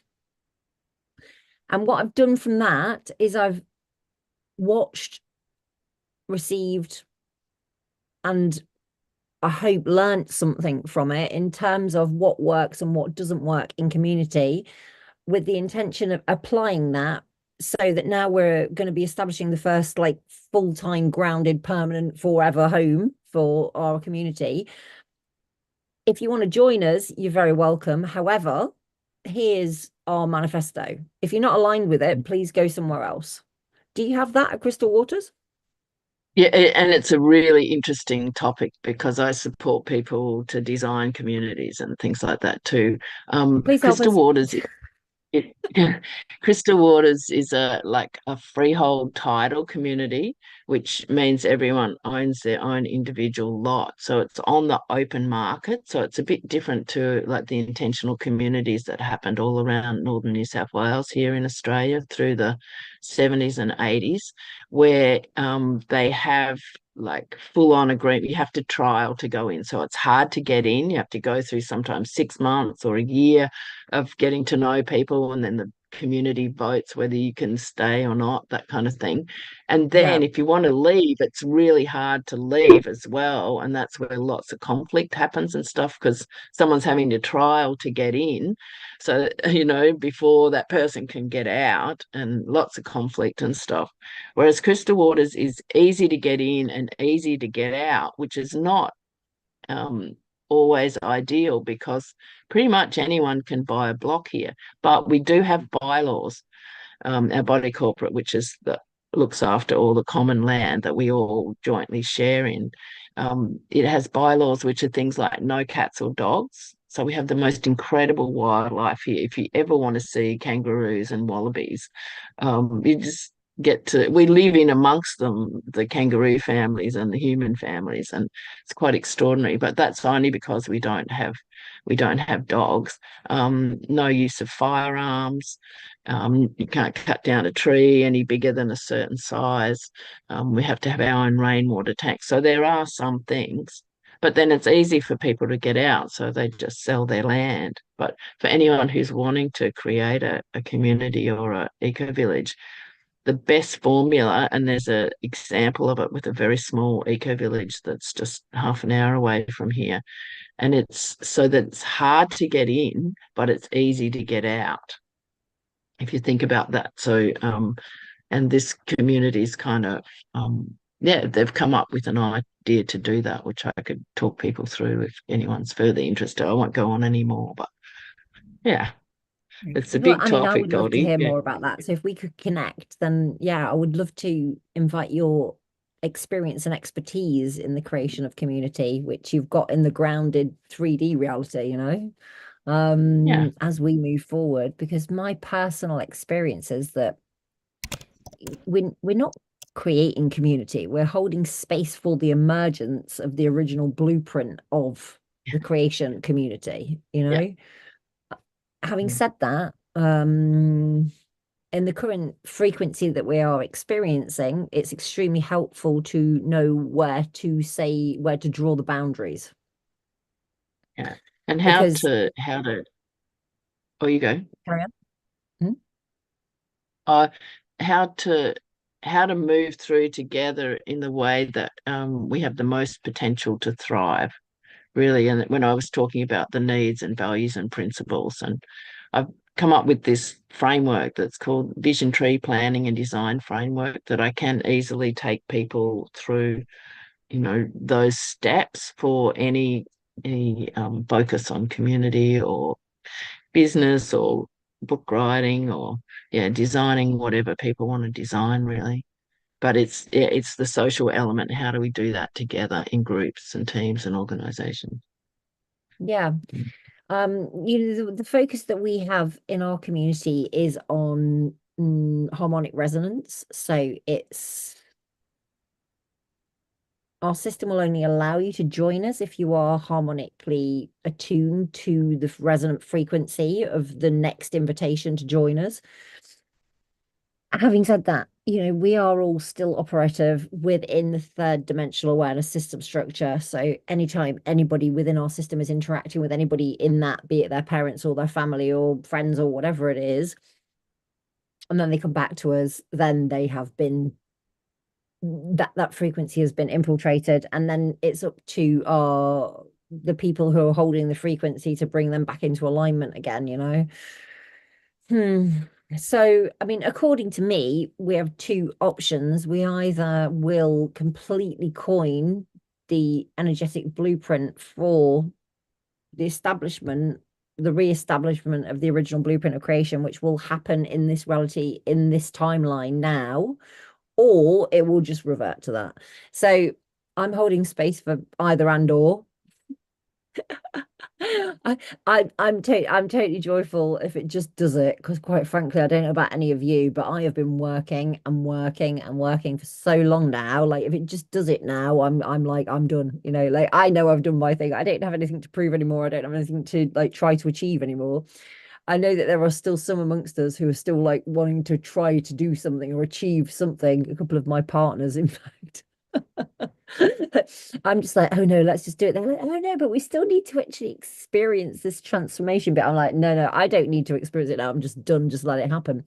But it's super nice to connect with people like you, Robin, who've got the experience. So if we end up having to actually physically implement it, then it's nice to know that we have beings like you who've already experienced it for a long time and survived it, because it's very challenging implementing like system structure for emergence of community. So well done and thank you. And I think the other pro of Crystal Waters is that we're a land-based community on 640 acres with like 250 people, counting all the kids. And our whole next generations have come back. Some of the kids that grew up here went away for 10 years, they're back. 15 years ago, even having babies here, starting their own families and things. So we've got this like natural succession happening within the human population, but we've also got the land-based systems that, people think, being a permaculture eco-village, we're all growing our own food and, it's totally abundant with with food. And, you know, that is the case for some of us on our individual lots, but the whole community hasn't. We've got lots of older residents here and things like that. But it wouldn't take long for us to scale up our systems. We've got enough biodiversity here that we could pretty quickly be feeding ourselves if we had to. So we've got just having that solid foundation of land can be a huge, huge advantage for us to be staying healthy in our human body and, you know, nurturing ourselves with really good, clean, organic food, clean air, clean water, rivers and creeks all around us. It's that's certainly a real positive. Yeah. Back to you, Michael. I've talked for a long time, but thank you for your interest, everyone. That's fine. And Misha's just joined us. And Rebecca, I'm sorry you're stretching to the end here. Are you okay to hang in for a bit longer? Okay. Because I would love to play just a few minutes of the Crystal Waters documentary, which makes sense of everything that's just been talked about. And then we'll come to you, Rebecca, and then Trina, and then Misha, and possibly Mary. And we've got two Marys. Well, we can toss a coin which one goes first. Okay, so it's going to be going on for quite a while yet. And anybody who's watching on YouTube, if you still would like to join in, you can just go to beyondbeinghuman.org, and there's a link on the homepage there where you just click that RSVP and you'll get sent the Zoom address straight away. And we're going to have an after party, I think, too. So, you know, free champagne and all of that. Okay, let me just play this real quick.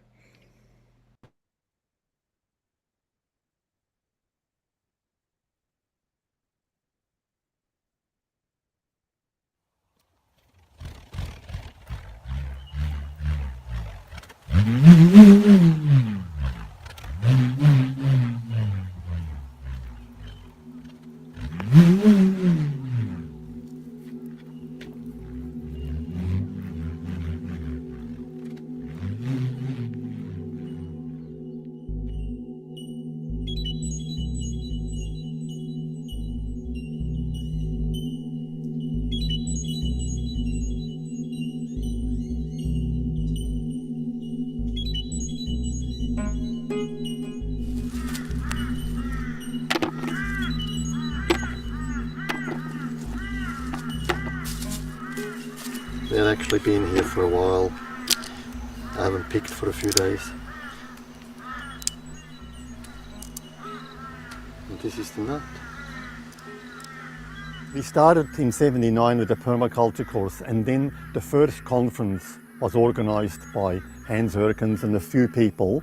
In '84, Robin Francis was there too, and of course our own Robin Clayfield would have been there. And these were, I think, all stepping stones to where we are now. Each part is important, and we don't necessarily know where it leads to. Crystal waters, I think, play part in that as well, in the whole evolution of permaculture. And I do wonder what will happen in the next 30 years. For the next 30 years, what is it that we can do with this place? Because people look at it from afar and look to it as kind of a point of reference about how to live sustainably. What can we be doing that's even better? I think we've achieved a lot of the goals that we did set out to do. Some we haven't. We need to stretch our goals. Lovely to see a community grow, because 30 years here is quite big. You know, I haven't never been in one place for 30 years. It's quite special, so it comes deep to my heart. You're a lucky community, in a lucky region, on a lucky earth, in a lucky country. There are some thrilling new changes happening around the world, and you've got every opportunity to be a part of them. Ways to improve efficiency and sustainability, ways to build structures and businesses and relationships, ways to obtain a yield, ways to minimise our footprint, ways to track our progress, and ways to use what we've learned to inspire others. Happy birthday, Crystal Waters. Happy 30th.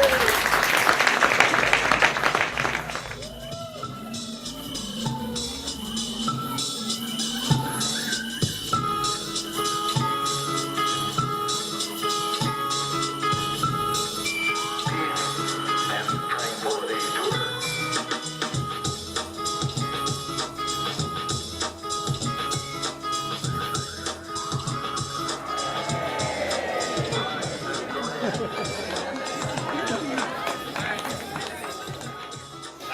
birthday to you. Happy birthday, dear Waters. Happy birthday to you.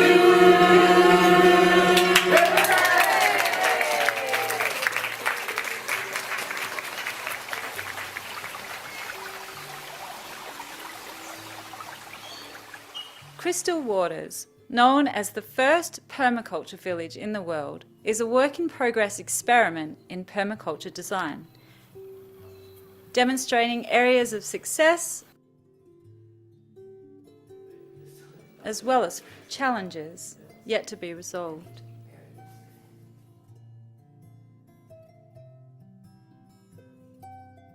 It's located about 100 kilometres north of Brisbane in Queensland, Australia, near the main town of Mullaney and close to a village called Conondale.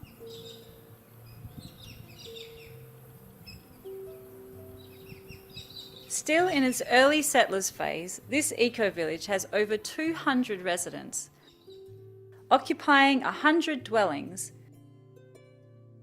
with plentiful veggie gardens and community buildings spread across 640 acres, linked by 7 kilometres of roads. Abounding with wildlife and bird life, Crystal Waters is a nature sanctuary worth experiencing.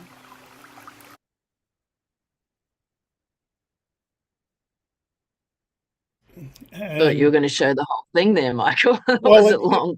It's only 90 minutes. If everyone wants to stay, I don't mind playing it.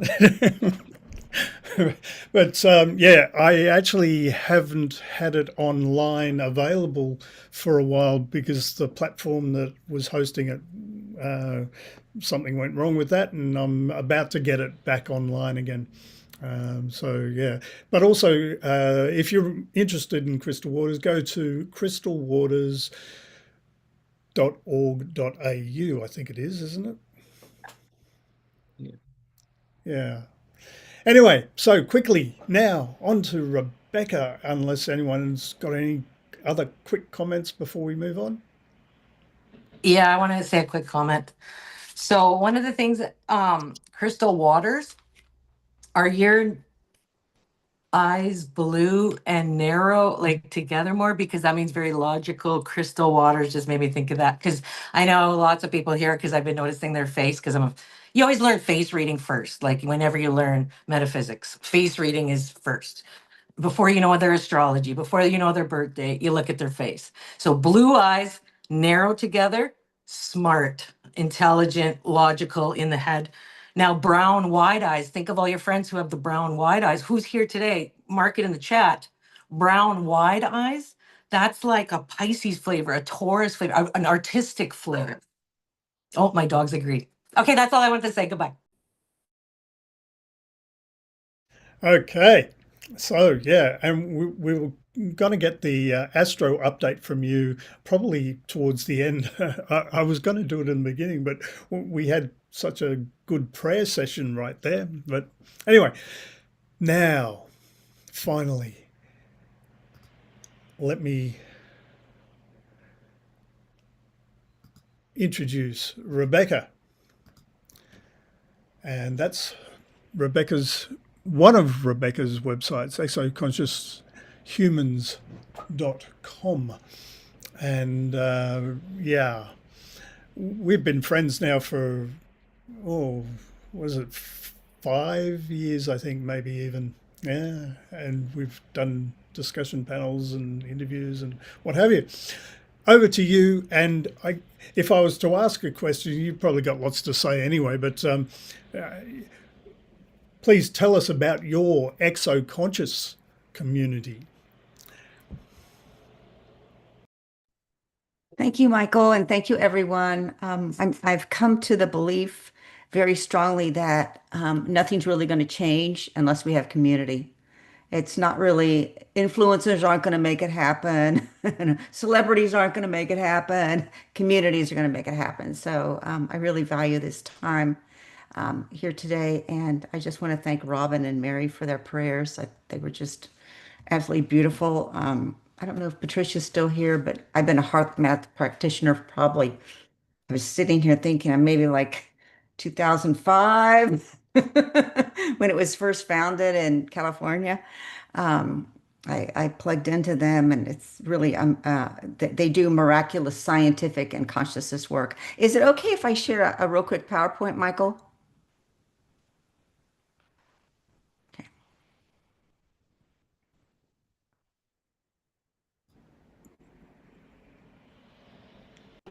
So this is just a quick slideshow of who we are as exoconscious humans, what we are as our we are actually contactees. So we're a group of humans first who were contacted. So the contact came in many various forms. It came in as extraterrestrial, a lot of extraterrestrial contact. I'm an extraterrestrial contactee since childhood. It came in as to many people as multidimensional. So working with elementals or multidimensional beings, maybe angelic beings, and then also as spiritual beings. A lot of people join the group who've had very, very dramatic contact with angels or Buddha or Jesus, and really don't have anywhere to go with that. And so I'm going to be sharing with you the structure of how we've coalesced these experiencers into a viable community, a viable structure.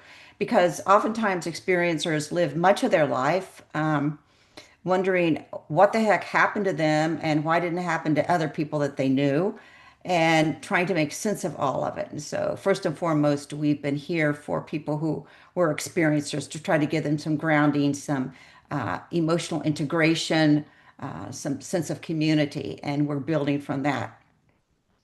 We now call ourselves a post-disclosure community, which is very apt today because today on September 9th, we had yet another disclosure congressional hearing here in the United States. I know Brazil is going to have a disclosure hearing also. We as contactees feel that we are post-disclosure, and we're co-creating a cosmic human civilization. So what's our strategy? We call ourselves the first post-disclosure organization to support co-creation between natural human, I would add multidimensional and spiritual, and off-planet intelligences. And to support this goal, we seed and develop an innovative exoconscious path through the present into the future. We're a very futuristic organization, but we're also very grounded in our humanness. I like the fact that Joe talked about the shadow a lot today. We're very grounded in the fact that all of us are on a continual journey of opening awareness and consciousness, as well as opening and mending those wounds that we say hello to and learn to accommodate into our identity. So we also educate, train, and coach a community of co-creators. I really, I wrote my first book, Exoconscious Humans, Your 21st Century Mind, when I was on a book tour for that first book of mine, and I got a call from Dr. Edgar Mitchell, Apollo 14 astronaut, asking me to come to work with him. And we were working. I became the Washington D.C. representative for his organization, and I was working with zero point energy. We as a group were working with zero point energy, consciousness, and extraterrestrial presence. The fact that all three of those needed to come together in order to really have the next generation or the futuristic technology. Many things happened with that. I've got blogs about that on my personal website, exoconsciousness.com. That was an exciting time, but it really put me in that technology field, that advanced future field, the space field. So one of the things that we emphasize is that we have the freedom, or now we're more and more coming into talking about we have the right to experience contact and communication and co-creation with ETs, multidimensionals, and spiritual beings. So this community has strengthened over time. I don't know if many of you are aware of it, but like For example, in the 1950s, the CIA ran a massive program with 179 different programs to mind control people. So many psychic people were involved in those programs, and they're just now, some of them are just now coming out of it, actually. So it's been quite a healing journey for all of them. So the freedom to be independent, curious, and intelligent. One of the things we do is we support co-creation. So it's always been my feeling that it's fine to talk about your contact. It's fine to talk about the amazing things that happened to you and the messages that you received. But what now? What next? What's your next? What are you bringing into the world with that? Whether you're founding an eco village, or you're creating an invention or something new for the world. So this is a Substack I wrote about a member of our community, Nick Pistera, who actually got a download, and he has created an exoconscious beacon that is anchored up in space as well as down into the earth. You can look at that on our Exoconscious Humans YouTube.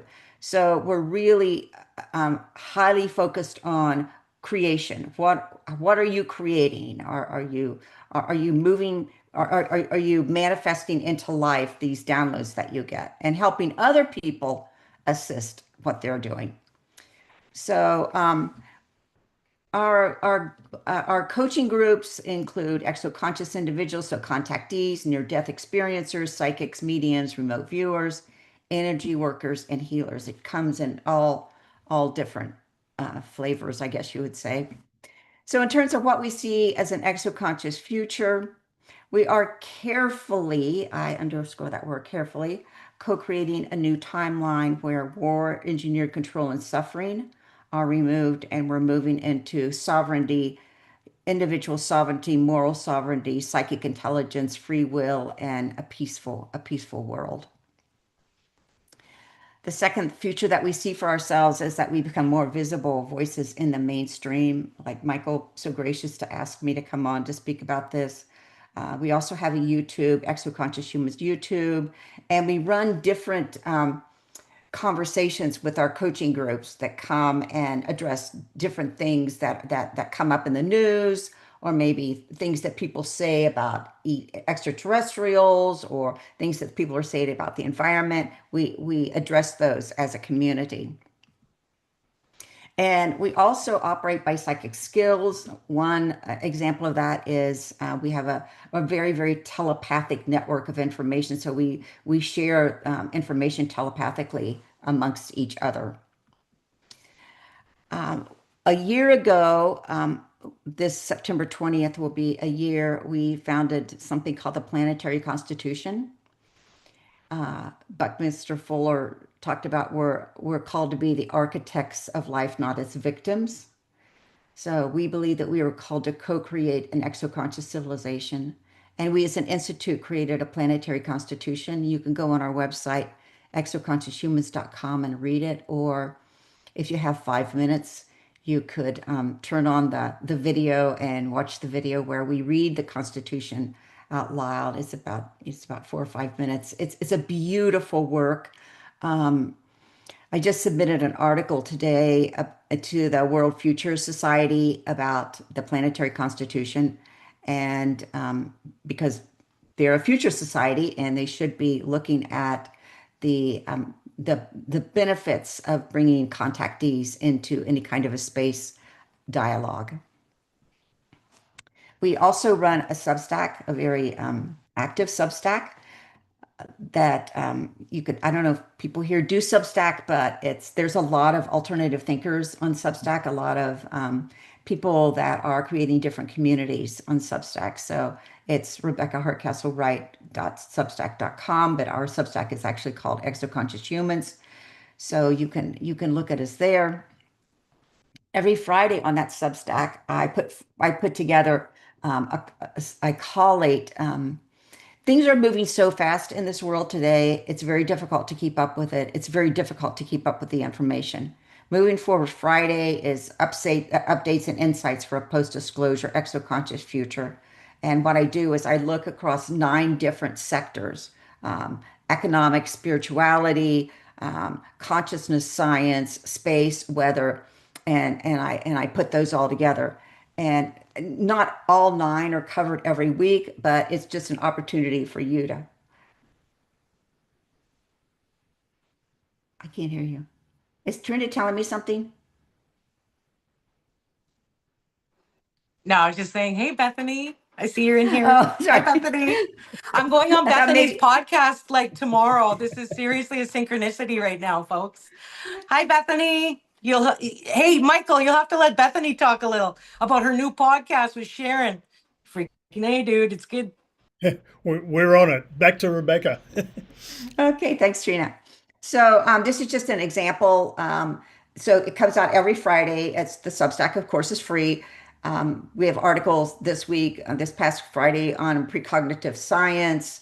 Like there's been a lot of scientific exploration of precognition. What is it exactly? How does it work scientifically? The invisible colleges. I don't know if people have heard that term. If you study mystery school work, you probably heard of invisible colleges. Kind of look at what were these mystery school invisible colleges? How did they function? Government hearings 70 years later kind of looks at what happened after World War II, where they actually had disclosure Senate hearings 70 years ago. What happened with those, and then looking at that to what's happening today. Hawaiian spinal technology, it's indigenous information from Hawaii. Who controls the weather? Who controls space? One of the things I've been involved in for a long time is geoengineering, and I know that Neve was talking about a lot about the whole environment, how we work with the environment. I think one of the ways we work with climate and the environment is we learn what is exactly happening with geoengineering. So I had pulled this book off. I don't know if people are familiar with it, but one of the foremost people in this is Ilana Freeland. This is her massive book on geoengineered transhumanism. Fantastic book. When you start digging into who really controls the weather, what's happening with our weather, what's happening with nature, it really gives a very different aspect into what the heck's going on here. So there's genetic engineering, there's genetic engineering, biology engineering, there's geoengineering, and which is the weather and other things in space and down on CERN. And then there's also social engineering, which is like basically mind control. And so we look at how all that functions. We also offer, so I run a weekly coaching group, which is a very tightly knit group. And we also have a premier $8 a month membership to our Exoconscious Substack. So if you're interested in building up a post-disclosure community, we have a lot of live discussions on cutting edge topics. Susan Manwich is going to be speaking in October, and she's a really fascinating person. She's getting her PhD in solar electromagnetics, geomagnetics, and how that influences our emotions. What's happening with that? It's really exciting information coming forward. We offer a private library of resources, a lot of videos, as well as articles. And then we also have a monthly coaching community where we talk about contact, but we also talk about our co-creations. So this is just my Rebecca Hardcastle Wright at gmail.com and exoconsciousness.com and exoconsciousness, exoconscious humans. Wow. Thanks, Rebecca. That was very comprehensive and it's great. And yeah, I'll be contacting you again because we've got other kinds of things cooking. And Goldie unfortunately has to go to sleep. So I'm going to, last words from Goldie.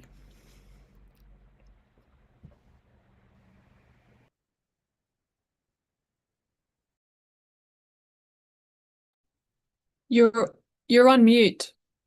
Yeah.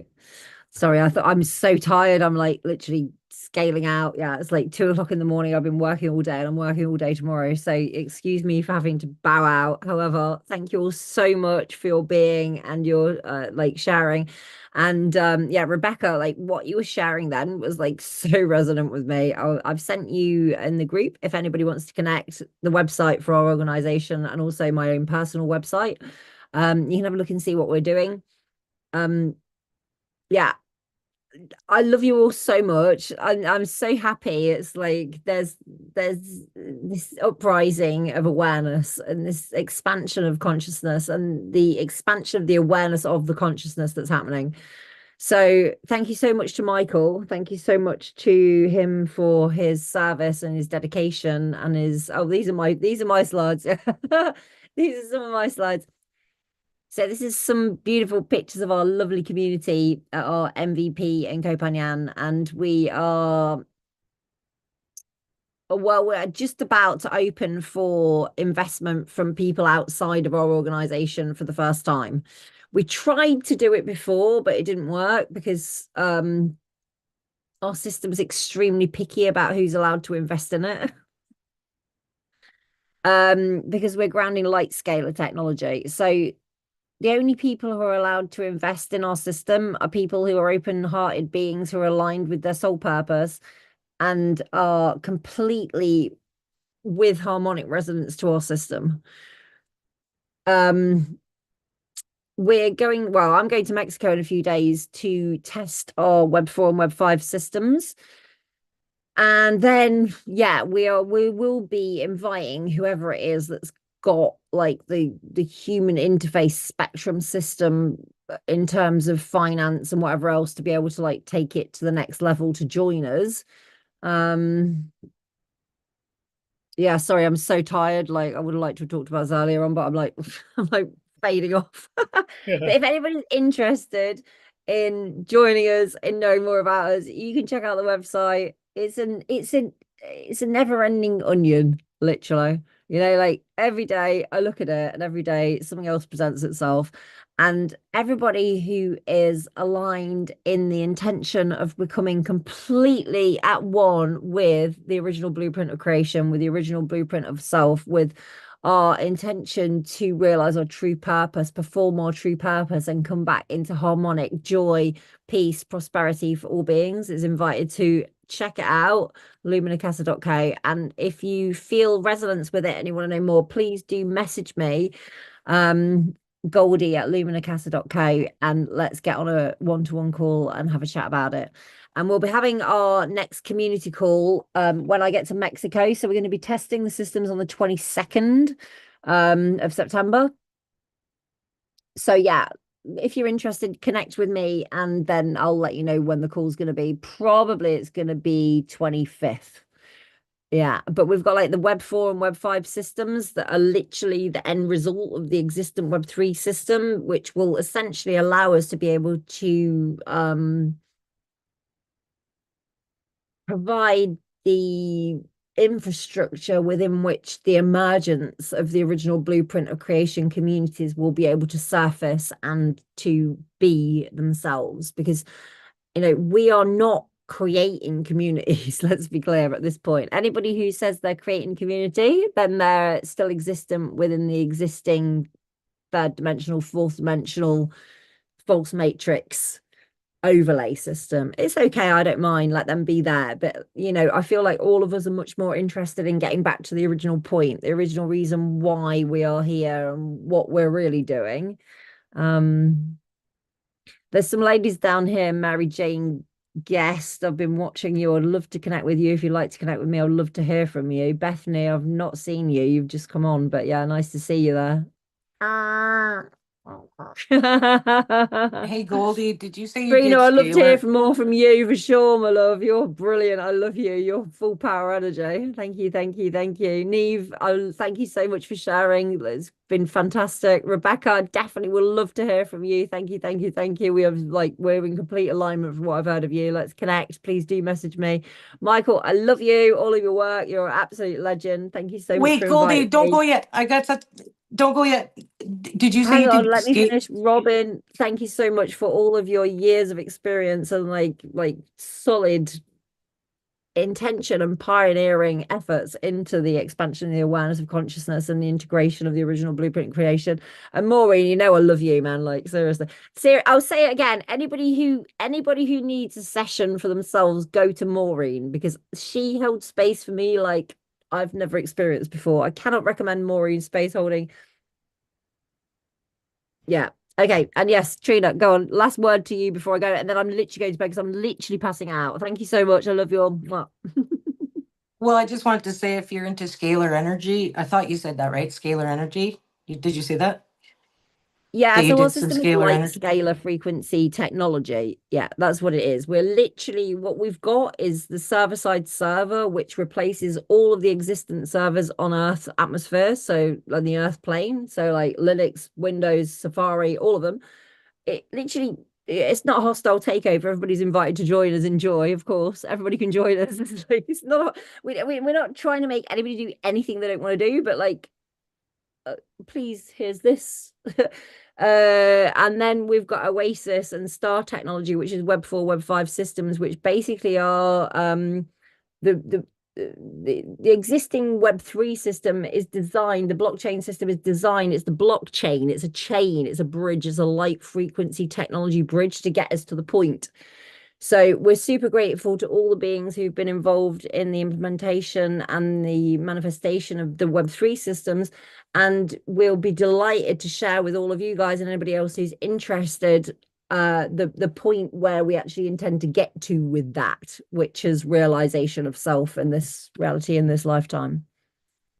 Yeah. Stay in touch, bros or ladies. You're all ladies apart from one bro. Bros. Stay in touch, bros. And Trina, come on, tell me, what is it? How can we get in touch with you real quick? I'm sorry. Well, I was going to tell you one of your little cheat codes in this reality is to contact my friend Dr. Elisa Medus, who does channeling Eric, ERIK, channeling Eric. You'll find Dr. Elisa Medus, but she does all that quantum, scalar energy with great results on dogs, on humans, it's pretty good. So I think you two would really vibe. I just wanted to put that out there.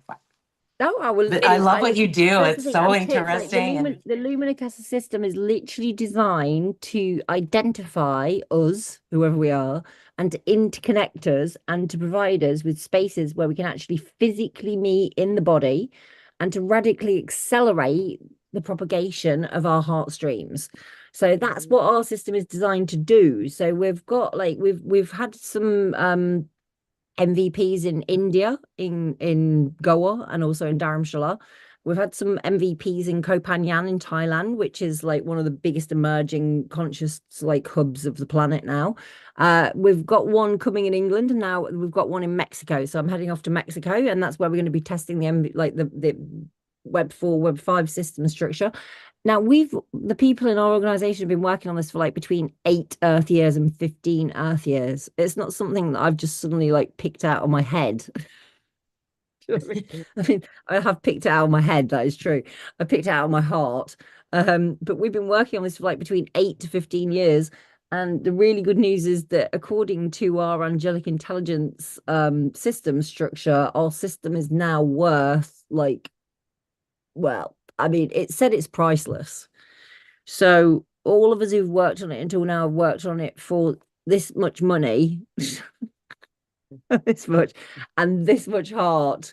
And now we are going to actually be able to bring it to market for the first time, to the human market, and to realize the value of the true value of the value of creation. And it's all come through the beings in our community.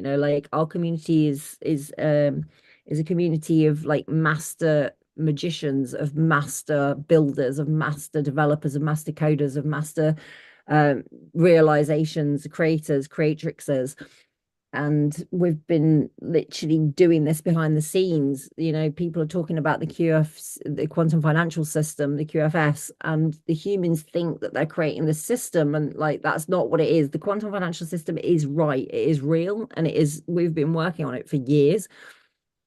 And what we're going to see now is we're going to see a rail shift out of the fiat currency and into the true value of the value of the value of the creation, like the value of like what is real, its presence, its attention, its awareness, and its awareness of the truth of the awareness. And that is actually true value.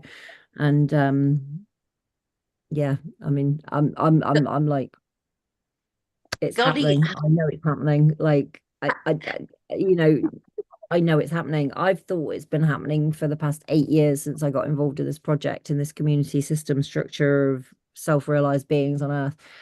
But my personal experiences the past few weeks, I've been meeting so many other self-realized beings who've been on this path and been realizing this system for like so long, and now we're all like interconnecting, and it's just like,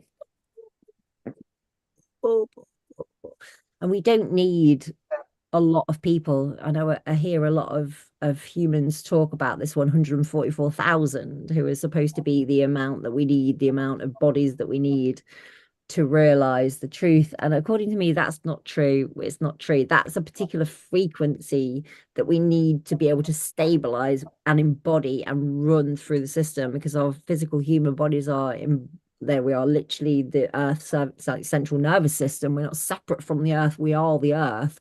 And the physical human body system structure is the central nervous system of the Earth. What we need for the entire system to be able to receive the transmission of heaven on earth of Shambhala is the requisite amount of beings who have done the work, who have like allowed the transformation of their internal energy system structure to come into alignment with the system necessary to be able to run the frequencies of Shambhala, of heaven on earth. And according to me, it's happening now. It's happening now. And it's, and like, you know, I hear other spiritual gurus and teachers talking about 2032 or 2027. Now, man, it's happening now for me. It's happening now, this year, now. Thanks So so thank you much, so much. Goldie. That's fantastic. Goldie, And Goldie, go to sleep, quick. Yeah, on a practical note, Goldie, on a practical note, remember your touch breath and tell your body to get the quality of sleep you need in the time you have available to wake up refreshed. So be it. hey Goldie, can you please drop in the chat how I can reach out and have a point of contact with you, please? Yeah, so I've put in the chat the website link. It's www.luminacasa.co, and also my personal email, which is goldie@luminacasa.co. So they're in the chat. I think it's gone to everyone. In case you can't find it, then you can ask Michael. He's got it. Okay. And I'm super happy to connect with all of you. And I love you all so much. Thank you all so much for all your work. I'm going now. Bye. Thanks so much, Goldie. Whew, wow, what a tornado. That's great. So where should we go now? Maureen, do you want to have a brief chat? We'll kind of want to wrap up a little bit. Yeah, very condensed. Somebody's asking me, so my website is maureenedwardson.com for inner resonance technologies. If you're curious. After all that listening, I'm thirsty. Anyway, but I did want to announce that I got a new program finally launching after several years. Excited about it because inner resonance technologies, one of my branding is human redefined. So Hugh is another word for God. So God man, human redefined, waking up your grand cosmic self, whatever else you want to put behind that. Who do you think you are? Waking up and remembering, who we really are, and then having a single breath and touch point to access our greatest beyond human self right here, right now, is an ongoing tool that Rebecca was talking about on her website, who has the tools, who's creating the tools for that rapid alignment, that spiritual tool. IRT is a cutting edge tool that once you've gone through a protocol once, then you have access to your greater self every day, just single touch and breath. We are so magnificent in our trillion cellular quantum supercomputers that we're breathing infinite source energy into. And so that is IRT in a nutshell. And I want to say the new program I'm really excited about is people that are interested in regrowing new teeth. And we also have another program on regenerating gums in January. But this part starts October 11th, so you can see it in the Cosmic Chrysalis section of my website, maureenedwardson.com, that will say, are you a revolutionary evolutionary, something like that, or an evolutionary revolutionary? I don't know, one of the two. And so here we go. Human redefined. We are already beyond human. We're not only human. We are way beyond human. So this is about claiming that, about activating that. It's not just about healing. It's about really activating our grand cosmic self and activating our superpowers. So I'm going on tour with my magic carpet, into the UK, as I said earlier, for a couple of weeks. I train tons of facilitators, and they're popping up everywhere. So yeah, it's a magnificent time, as we're all knowing. And that's me. Da-da-da-da-da. Boop. Thank you. Cool. So, okay. And you can look up Maureen on beyondbeinghuman.org/Maureen-Edwardson as well. And a whole bunch of links and things are there. And we'll kind of be updating that with new information. So thanks, Maureen. Over to Bethany now. Woohoo! Hey guys. Sorry I'm a little late getting here this evening, but I made it. I'm Bethany, and I am the founder of Be Limitless Now. In 2020, my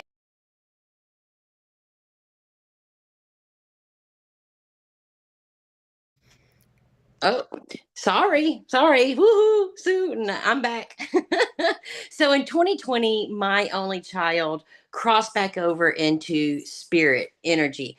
And through this transformation, I found that, and my son brought to me a connection through his crossing of spirit, and I connect with him and my spirit team, and they have trained me and taught me everything is energy, frequency, and vibration. So I go in and help assist my clients with gaining connection with their teams, with their crossed over loved ones, and also the great thing is they connect back with their powerhouse, and that is, of course, with our heart space. So it's just an amazing company. It's just a lot of fun sharing the information in which my son gives to me every day. And I also just started out a brand new podcast, and I cannot say it without laughing. It's called the Holy Shift Balls podcast. And what we do is we interview, the innovators, the movers, the shakers, the healers, the thought leaders, all of them that had a holy shifting moment that allowed them to step into their divine purpose. So yeah, I put my email address in the chat. Feel free to connect with me, and let's see how we can shake things up. Thanks, Michael. Thank you, Trina. Thank you, everybody. Yeah, thank you. Yeah. Thanks a lot. Yeah. And so I guess we're kind of wrapping up. It's been 2.5 hours. Can you imagine that? It's like just gone so fast. And well, after all this time, we've got Mary Jane and Josanne, and Trina hasn't said anything. And who's that eagle guy? Oh, that's you. That's Eagle Spirit Media, the company that no longer exists but keeps ghosting around and pops up here and there. And Eagle Spirit Media was the producer. Well, I've hung in so long just to hear from Mary Jane and from Josanne and everybody. And Trina, I like to see you too, because I loved you last time. Yeah. Mary Jane, go. All right. Yes, sir. What would you guys like to hear? I just was tuning in. I'd like to hear more like you've had a bunch of really amazing experiences. Are you now finding that community? You were sort of seeking other people to talk with, and hopefully we've helped in that way. But yeah, tell Yeah, us about no, your. absolutely. I can honestly say that the conversation that I had with you has truly been transformative because it's interesting. I came from a background and an upbringing that didn't really kind of allow this. If it wasn't within, the doctrine of the church or anything like that, then it was just my wild imagination, is what my mother would tell me, but I can honestly say that, the beings that I've had appear to me have truly transformed my lives with the messages that they've sent me, with having three beings appear in a shadow person on the side of your bed, and they're telling you how your life's going to unfold. And, when you wake up and you're like, oh my God, I can't even imagine. Right. And you're somewhat terrified because they're just telling you the truth, you know? Um, and then to where I woke up about it was about 3 months ago at this point with two Lyrans at the bottom of my bed, and they had matching scars. It was a male and a female, and they told me that I had worked with them in the past and I will be working with them in the future, and there's no reason to be scared or worried. And they showed me their ship and told me that it's going to be our job, the ones that are here right here creating this space, that are going to be able to show the people moving forward that everything's going to be okay. And I think it's such a beautiful moment because it just takes it out of the 3D matrix that has been holding everybody back for so long.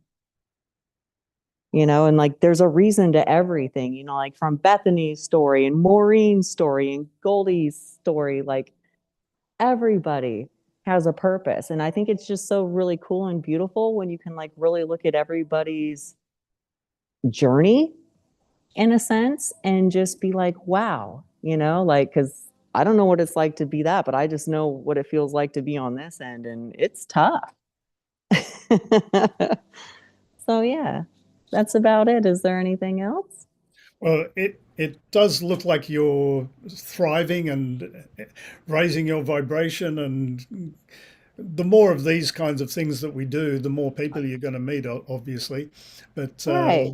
yeah, Yeah, no, I love that, because it's like it's a true community, and it's taken me 44 years to find this, and I've had to give up everybody in my life that I was sent here to learn lessons with and to be in the family structure with.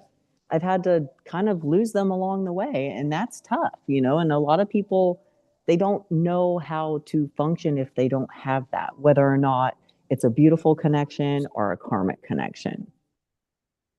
You know what, Mary Jane? So. Every time I am in a group with you, you have transformed and have expanded and is stepping in to divine your purpose, your guiding light. Because as I have sat back and watched you over this past year, you have absolutely and I can see your field now, and you are just expanding out, and it is just a pleasure to get to spend time with you each time. So thank you for just being and doing what you do.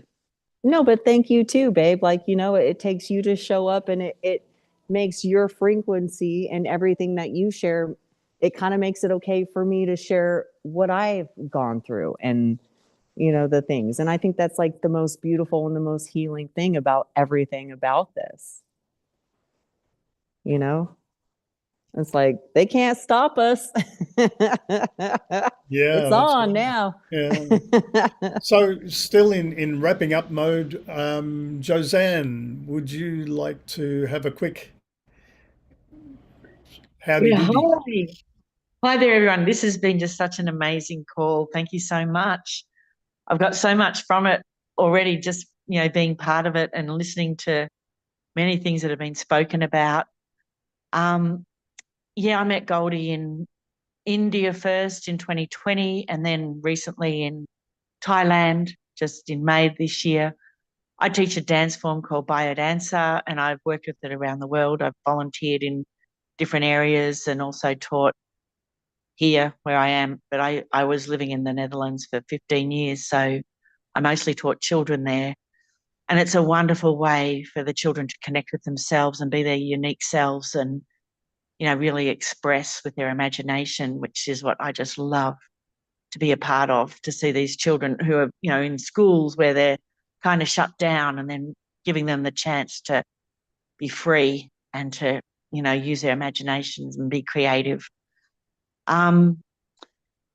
Yeah, and it was so interesting listening to Patricia, about the divine two-step, because I've been practicing that and it's been amazing, like connecting with God rather than all the thoughts and everything, and also practicing gratitude, which I've done for many years, and watching things unfold, like opportunities are coming to me, and I'm just so excited to hear about Love Fest. I mean, I've been back in Australia for 5 years and I haven't heard of it.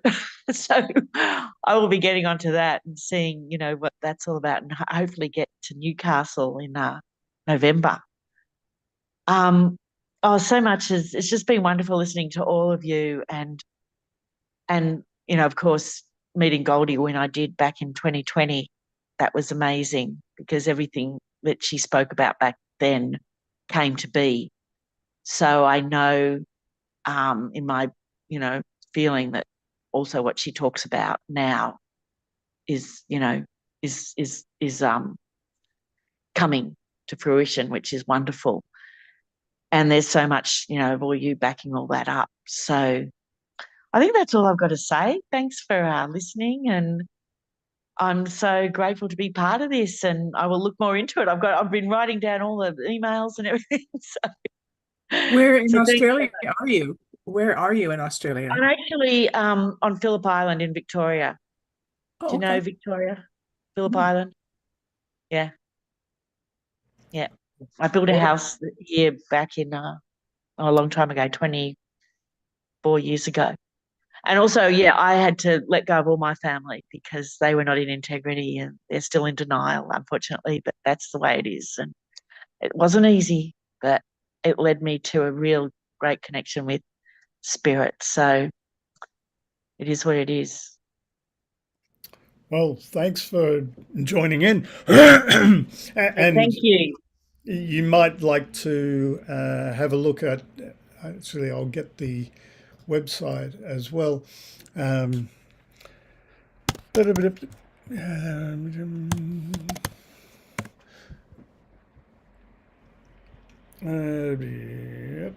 There we go. Got it. And I mean, this is for everyone, but if you'd like to be a member, you're invited to be a founding member. I mean, we have been going for a few years, but really, in terms of the growth of everything, it's really kind of just starting, and we're getting better and better at doing all this sort of stuff. But anyway, that page is beyondbeinghuman.org/membership. And on any page in the website, down the bottom, there's a little donate button. If you care to make a donation, it really would help. And so I guess I'm tossing up. I've got one more video to play, but it is 10 minutes. So I'm thinking, Trina. How about if we get Trina to take us home, with her info. Yeah, I think now. I know you've been saving the best for last. All right, Michael. Me and Michael are both Aquarius. Who in the house here? Raise your hand, raise your voice if you're an Aquarius in your chart. Aquarius rising. There you go. I knew it. Sun. Exactly. What else? Mary Jane, where's your Aquarius? I don't know, but I'm a Gemini. Yes, So, which is same thing. which is similar to the data accumulation that we've been doing tonight, right? And that's what I am. I'm a data accumulator. I grew up in a Catholic environment where I saw ghosts, and I told my mom, and she wasn't religious, but she was like, shh, don't tell anybody. They'll think you're crazy, and they'll think we're crazy. So you just shut up about that stuff, right? And so I did. I put that under the rug because I saw ghosts all the time. I actually thought it was normal when I was young, but I realized soon that it wasn't normal. And then I moved on from that and I went and I became a power engineering instructor at the college. I also became a computer network administrator, which is a computer geek. It involves putting servers in people's buildings and stuff. But anyways, long story short, I became a data accumulator. So then I got back to my roots after I had kids and I was like, I'm a pattern recognizer. So that's what I realized. Now I like to work in this 3D world. And so this, when the full moons and this that we do happen, I like that because there's some data involved with that. And so today I wanted to talk to you guys about the data. Number one is the cheat code I'm going to give you for the game of life right now, 3D life, okay? Because that's what I work with is the 3D life. Sure, I like 5D and I hope for a better heaven on earth and all these things too. But let's face it, we live in a 3D world. So we gotta win in the game of life too while we can as well. You can play both. You can play both. I played multiple video games during a day, right? You could do that. We can all do that. We can play multiple video games, if you know what I'm saying. So this full moon, it's your reset button that we just had. It's a reset button. It's an eclipse, a lunar eclipse. In Australia, because I'm Canadian, but I know lots of Australians here tonight, the atmosphere bends the sunlight. And so the blue scatters away and the red and copper tones become prominent and slip through into the moon. So the moon turns into that blood moon. Sorry about my dog. They always seem to bark every time I do a. They didn't bark all night. This 2.5 hours I've been waiting to talk, Michael. My dogs didn't send one bark. And as soon as I go on live, Can't hear them. We can't the hear them. dogs freaking bark. So I try to make a game and I'm like, oh, the dogs agree or whatever, but it's actually annoying to be honest with We you. can't hear your dogs, Tina. We can't hear them. Oh, Yeah, you same. can't? Okay, good. Anyways, you could use this moment. Okay, think back. What were you guys doing in 2006, 2007, 2008? 2006, 2007, 2008. These are the years that this eclipse is kind of reflecting, but not fully because this time around is actually better. So whatever circumstances and stuff were happening then and the life that was happening to you at 2006, 2007, 2008, that is coming up again, but it's like better. Like it feels better this time around because Jupiter is supporting this eclipse, Jupiter in Cancer. Long story, I'm not going to go into that astrology, but I'm just saying there's a supportive environment a little more than what it was back in 2006, 2007, 2008. So I just want to say that. Yeah, I wanted to say a little story. In 2000, I moved to Peace River from Kelowna, BC, which is like tropical paradise in Canada, but whatever. I moved to Peace River and I started making organite. And when I did my first batch, which was really clumsy, it was like in muffin tins. You guys know organite. I know all of you guys know that. Two black helicopters flying side by side blew right by my house and then towards the river, but right near my little condo that I just started renting, right when it was curing. And I thought that could be maybe coincidence, but is anything a coincidence? I wasn't awake back then in 2000. But yeah, like that stuff was happening. And I don't know, there's something to do with organite. That's a big thing to help the earth. Because I know a lot of us on Beyond Being Human, we love helping the earth, right? And organite is definitely a really great way I've found to help the earth. It's a good time to release something. Are you scared of something? Are you having an old story that keeps repeating? Like I'm a card author, The Power of Eight. And you know the eight? So the eight on its side, like the eight on its side is like a feedback loop of no return. And you want to like turn the eight like this. And the full moon helps you grow that eight that way, like a phoenix rising. Eighth house in astrology is the dark, transformative phoenix rising kind of vibe. So that's something that's happening right now too. But watch people's shirts because whatever shirt you're wearing or he or she is wearing matches one of these chakras. So the red or the black, the dark red or the black. Yeah, Mary Jane, but she's got Leo rising or something in her because she's a Leo scarf there. But yeah, black. I'm wearing black. Bethany, are you wearing black? Looks kind of blacky. Sorry about my No, dogs. I can't help it. My neighbor's actually. doing roofing and he's going tap with the nail gun and it makes my dog bark. So sorry. It's just the way it is. But are you wearing orange? That's like very creative and sexy and reproductive hormone stuff too, and creative and children stuff. So if you, yeah, okay. So Maureen says a little bit of orange. Yellow is like when you want to be brave, courageous, and do stuff. And then the green or pink, like this green or pink, little like Maureen. That's all about your heart chakra, giving and receiving love, very caring. I feel like Maureen wants to have all the vibes. She's got it all going on. Kind of like when, you know, that Pink Floyd album, when they put the light through the prism and it separates. Because they say we're going through a prism, not to be confused with prison, but prism portal right now in astrology. This is a big wake up prism portal. And so Maureen's shirt reminds me of the prism where it splits all the chakras into its singular colors, individual colors. But anyways, I digress. Let's get back to the blood full moon. Write down what you want to release. Write a forgiveness letter. Write an old story you keep having, that 8 sideways, and let's burn it under the full moon. The full moon lasts, in fact, you know what? It's not just the full moon day. It's like it ripples out for 6 months. So it's like when you throw a rock and it ripples, the ripples. Think like that. That's time rippling like that. It's not linear like a line. So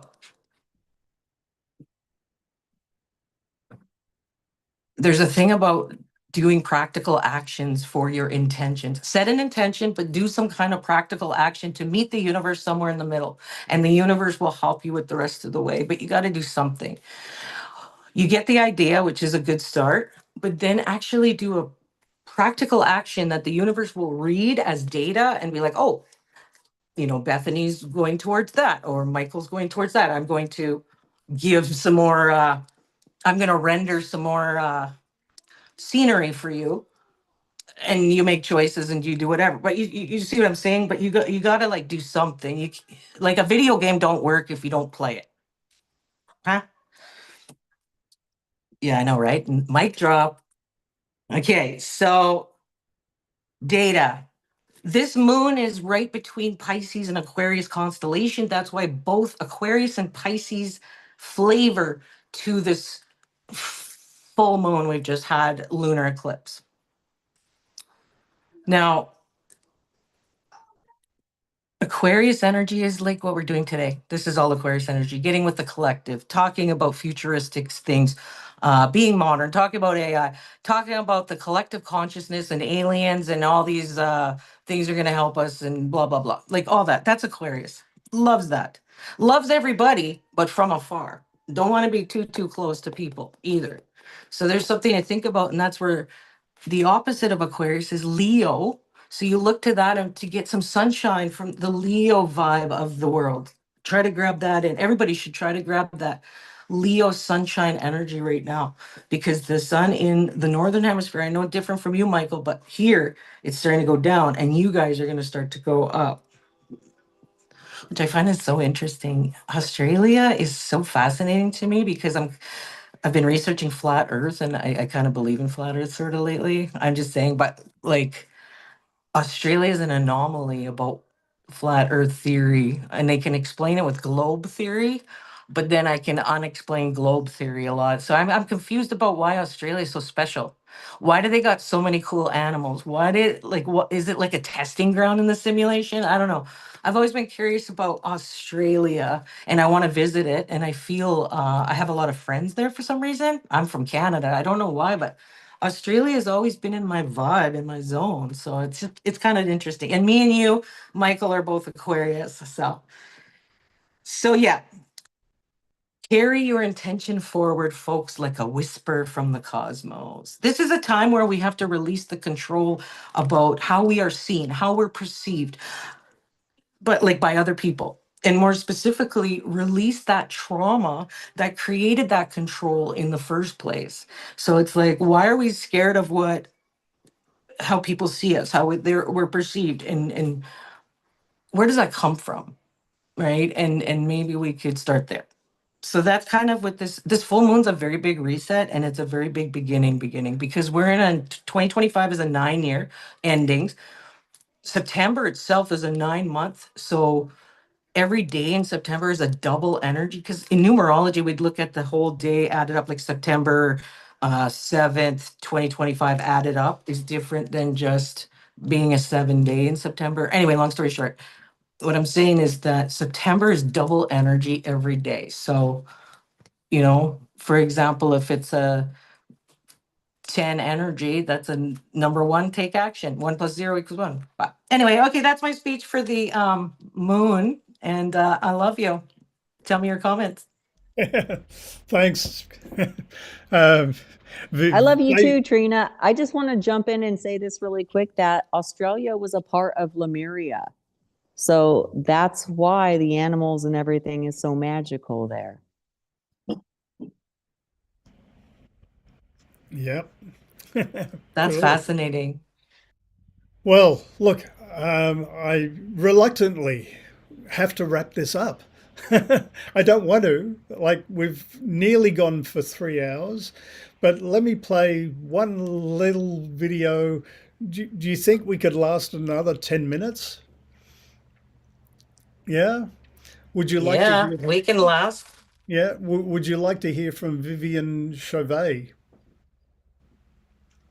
She's getting seen all over the place, and she's really quite an amazing lady. And I had the pleasure of doing an interview with her a little while ago, and she came up with just out of the blue, she started talking about community. So I thought, well, why not put it into this video? So let me share. And here we go. So this goes for about 8 or 9 minutes. I can't remember how long it is. 7 minutes. Yeah, 7 minutes. That's okay. And then I'm going to finish off with a very short video from Heart Math. And again, people, if you're watching this still, congratulations.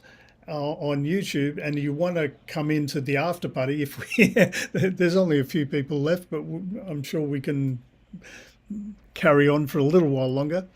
Just go to beyondbeinghuman.org and click the RSVP link there, and you will get sent the Zoom link. And here's Vivian.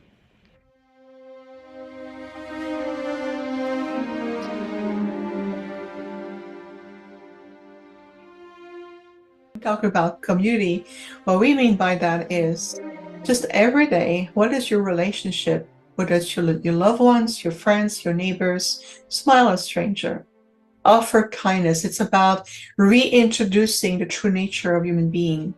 That's being in community consciousness. When you go to the market or you are traveling at an airport, somebody needs help, just allow yourself. It says, okay, let me call someone who can help. Just offer that universal kindness, a true compassion, instead of being distracted on purpose by cell phone and what is the latest on Instagram and Facebook, and too busy walking around to have a selfie. Look at me, I'm at the airport drinking a coffee. Okay, right? So moving out of that distracted isolation form, you're returning to living naturally in a community sense. It doesn't mean to isolate yourself in the woods and start to plant your own food and working, returning to the basics. What we mean by community is allowing human beings, that community of human beings, to return into living in a more conscious way of each other.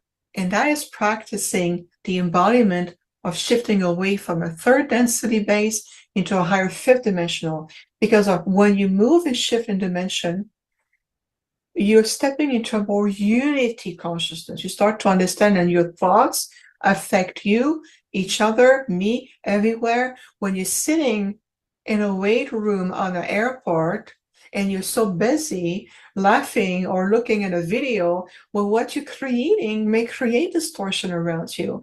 But you're so self-absorbed by what that little device here has been doing. It has created separation. Or walking around with headphones and you're just passing by, here's my ticket, okay, bye. You are no longer connected in a community sense.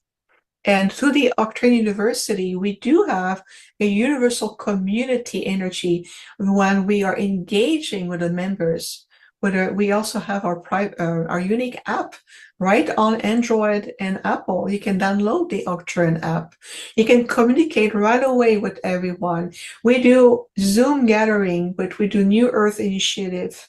We do retreat every year where we can come together. So there is a part of honoring your journey while reminding you that you are within this global community essence. And that is the return into a higher fifth dimensional. And yes, we can text and use the phone and iPad and all of this. But when it's done, pull it down, look around. I do that all the time. I'm sitting in the lodge and I'm waiting for the flight. I did my work. I ate something. Now I sit and you know what I do? I look around. And people, they look at me because they can see I'm looking and I smile. I'm curious, what are you looking at? I would like to know, what are you looking on your phone? What are you reading? Where you come from? Do you like this food? Ooh, can you tell me more about it? I am generating that energy.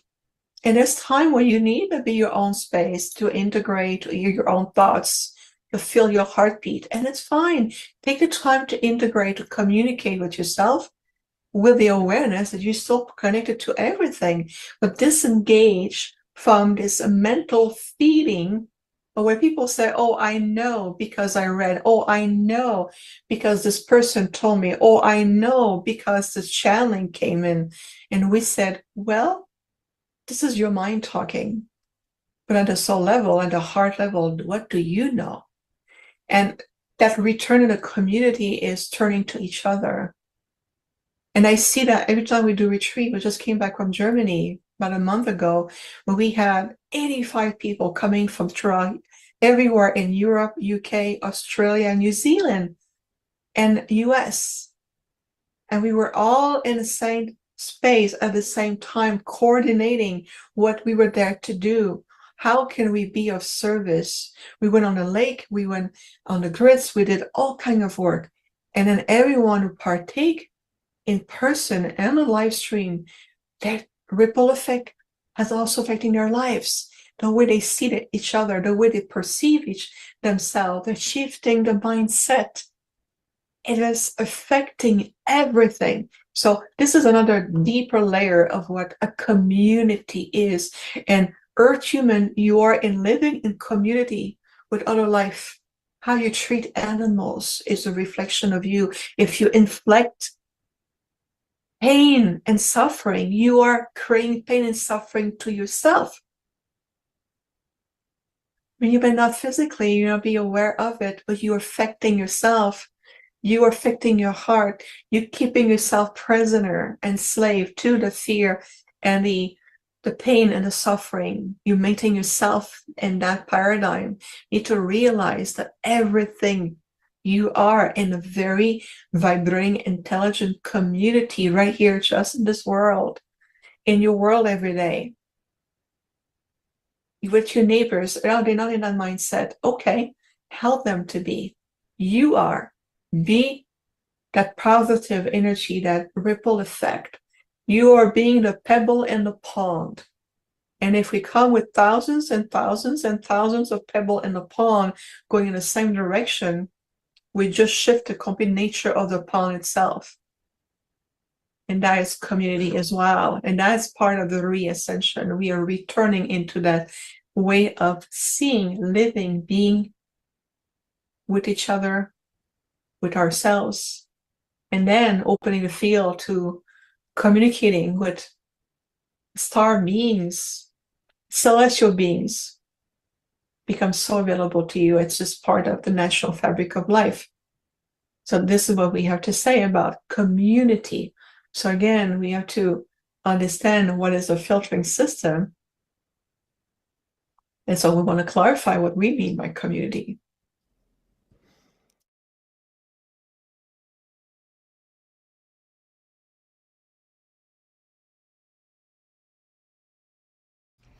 Yeah. So, any comments on that, Mary? No, I thought it was beautiful and I thought it was perfect and it just streamlined exactly what was being talked about this evening. Yeah.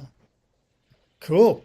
Well, let's wrap up with one little video from Heart Math Institute, and let me set that up.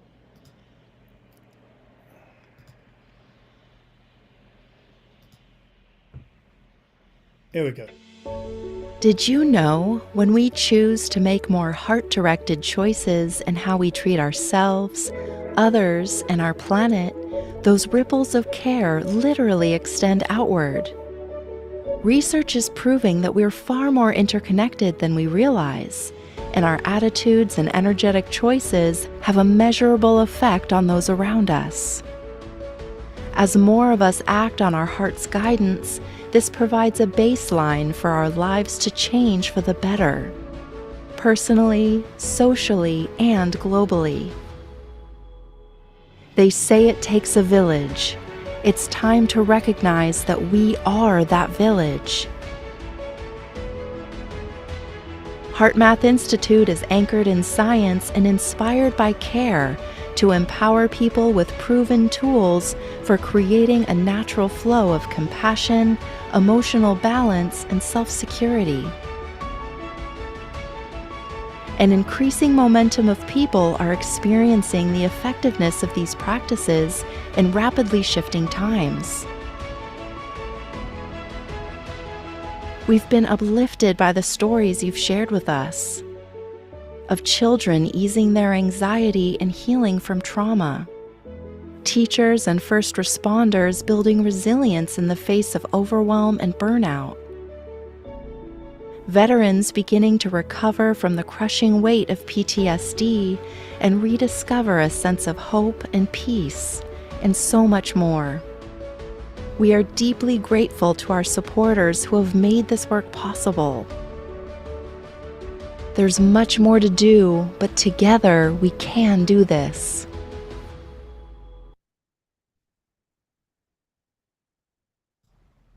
Great. I've only just started to tune into Heart Math Institute, and I'm really looking forward to exploring more. And I'm in contact with some people from there, and we're going to do probably a special presentation, really diving deep, hopefully, with them.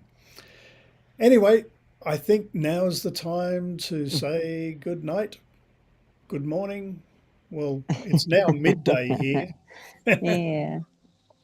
Yeah, it's 10 o'clock where I'm at. So no, but thank you very much. And I really appreciate it. It's an honor and a privilege to sit here with you guys. So I'm sending love and have a beautiful night, sweet angels.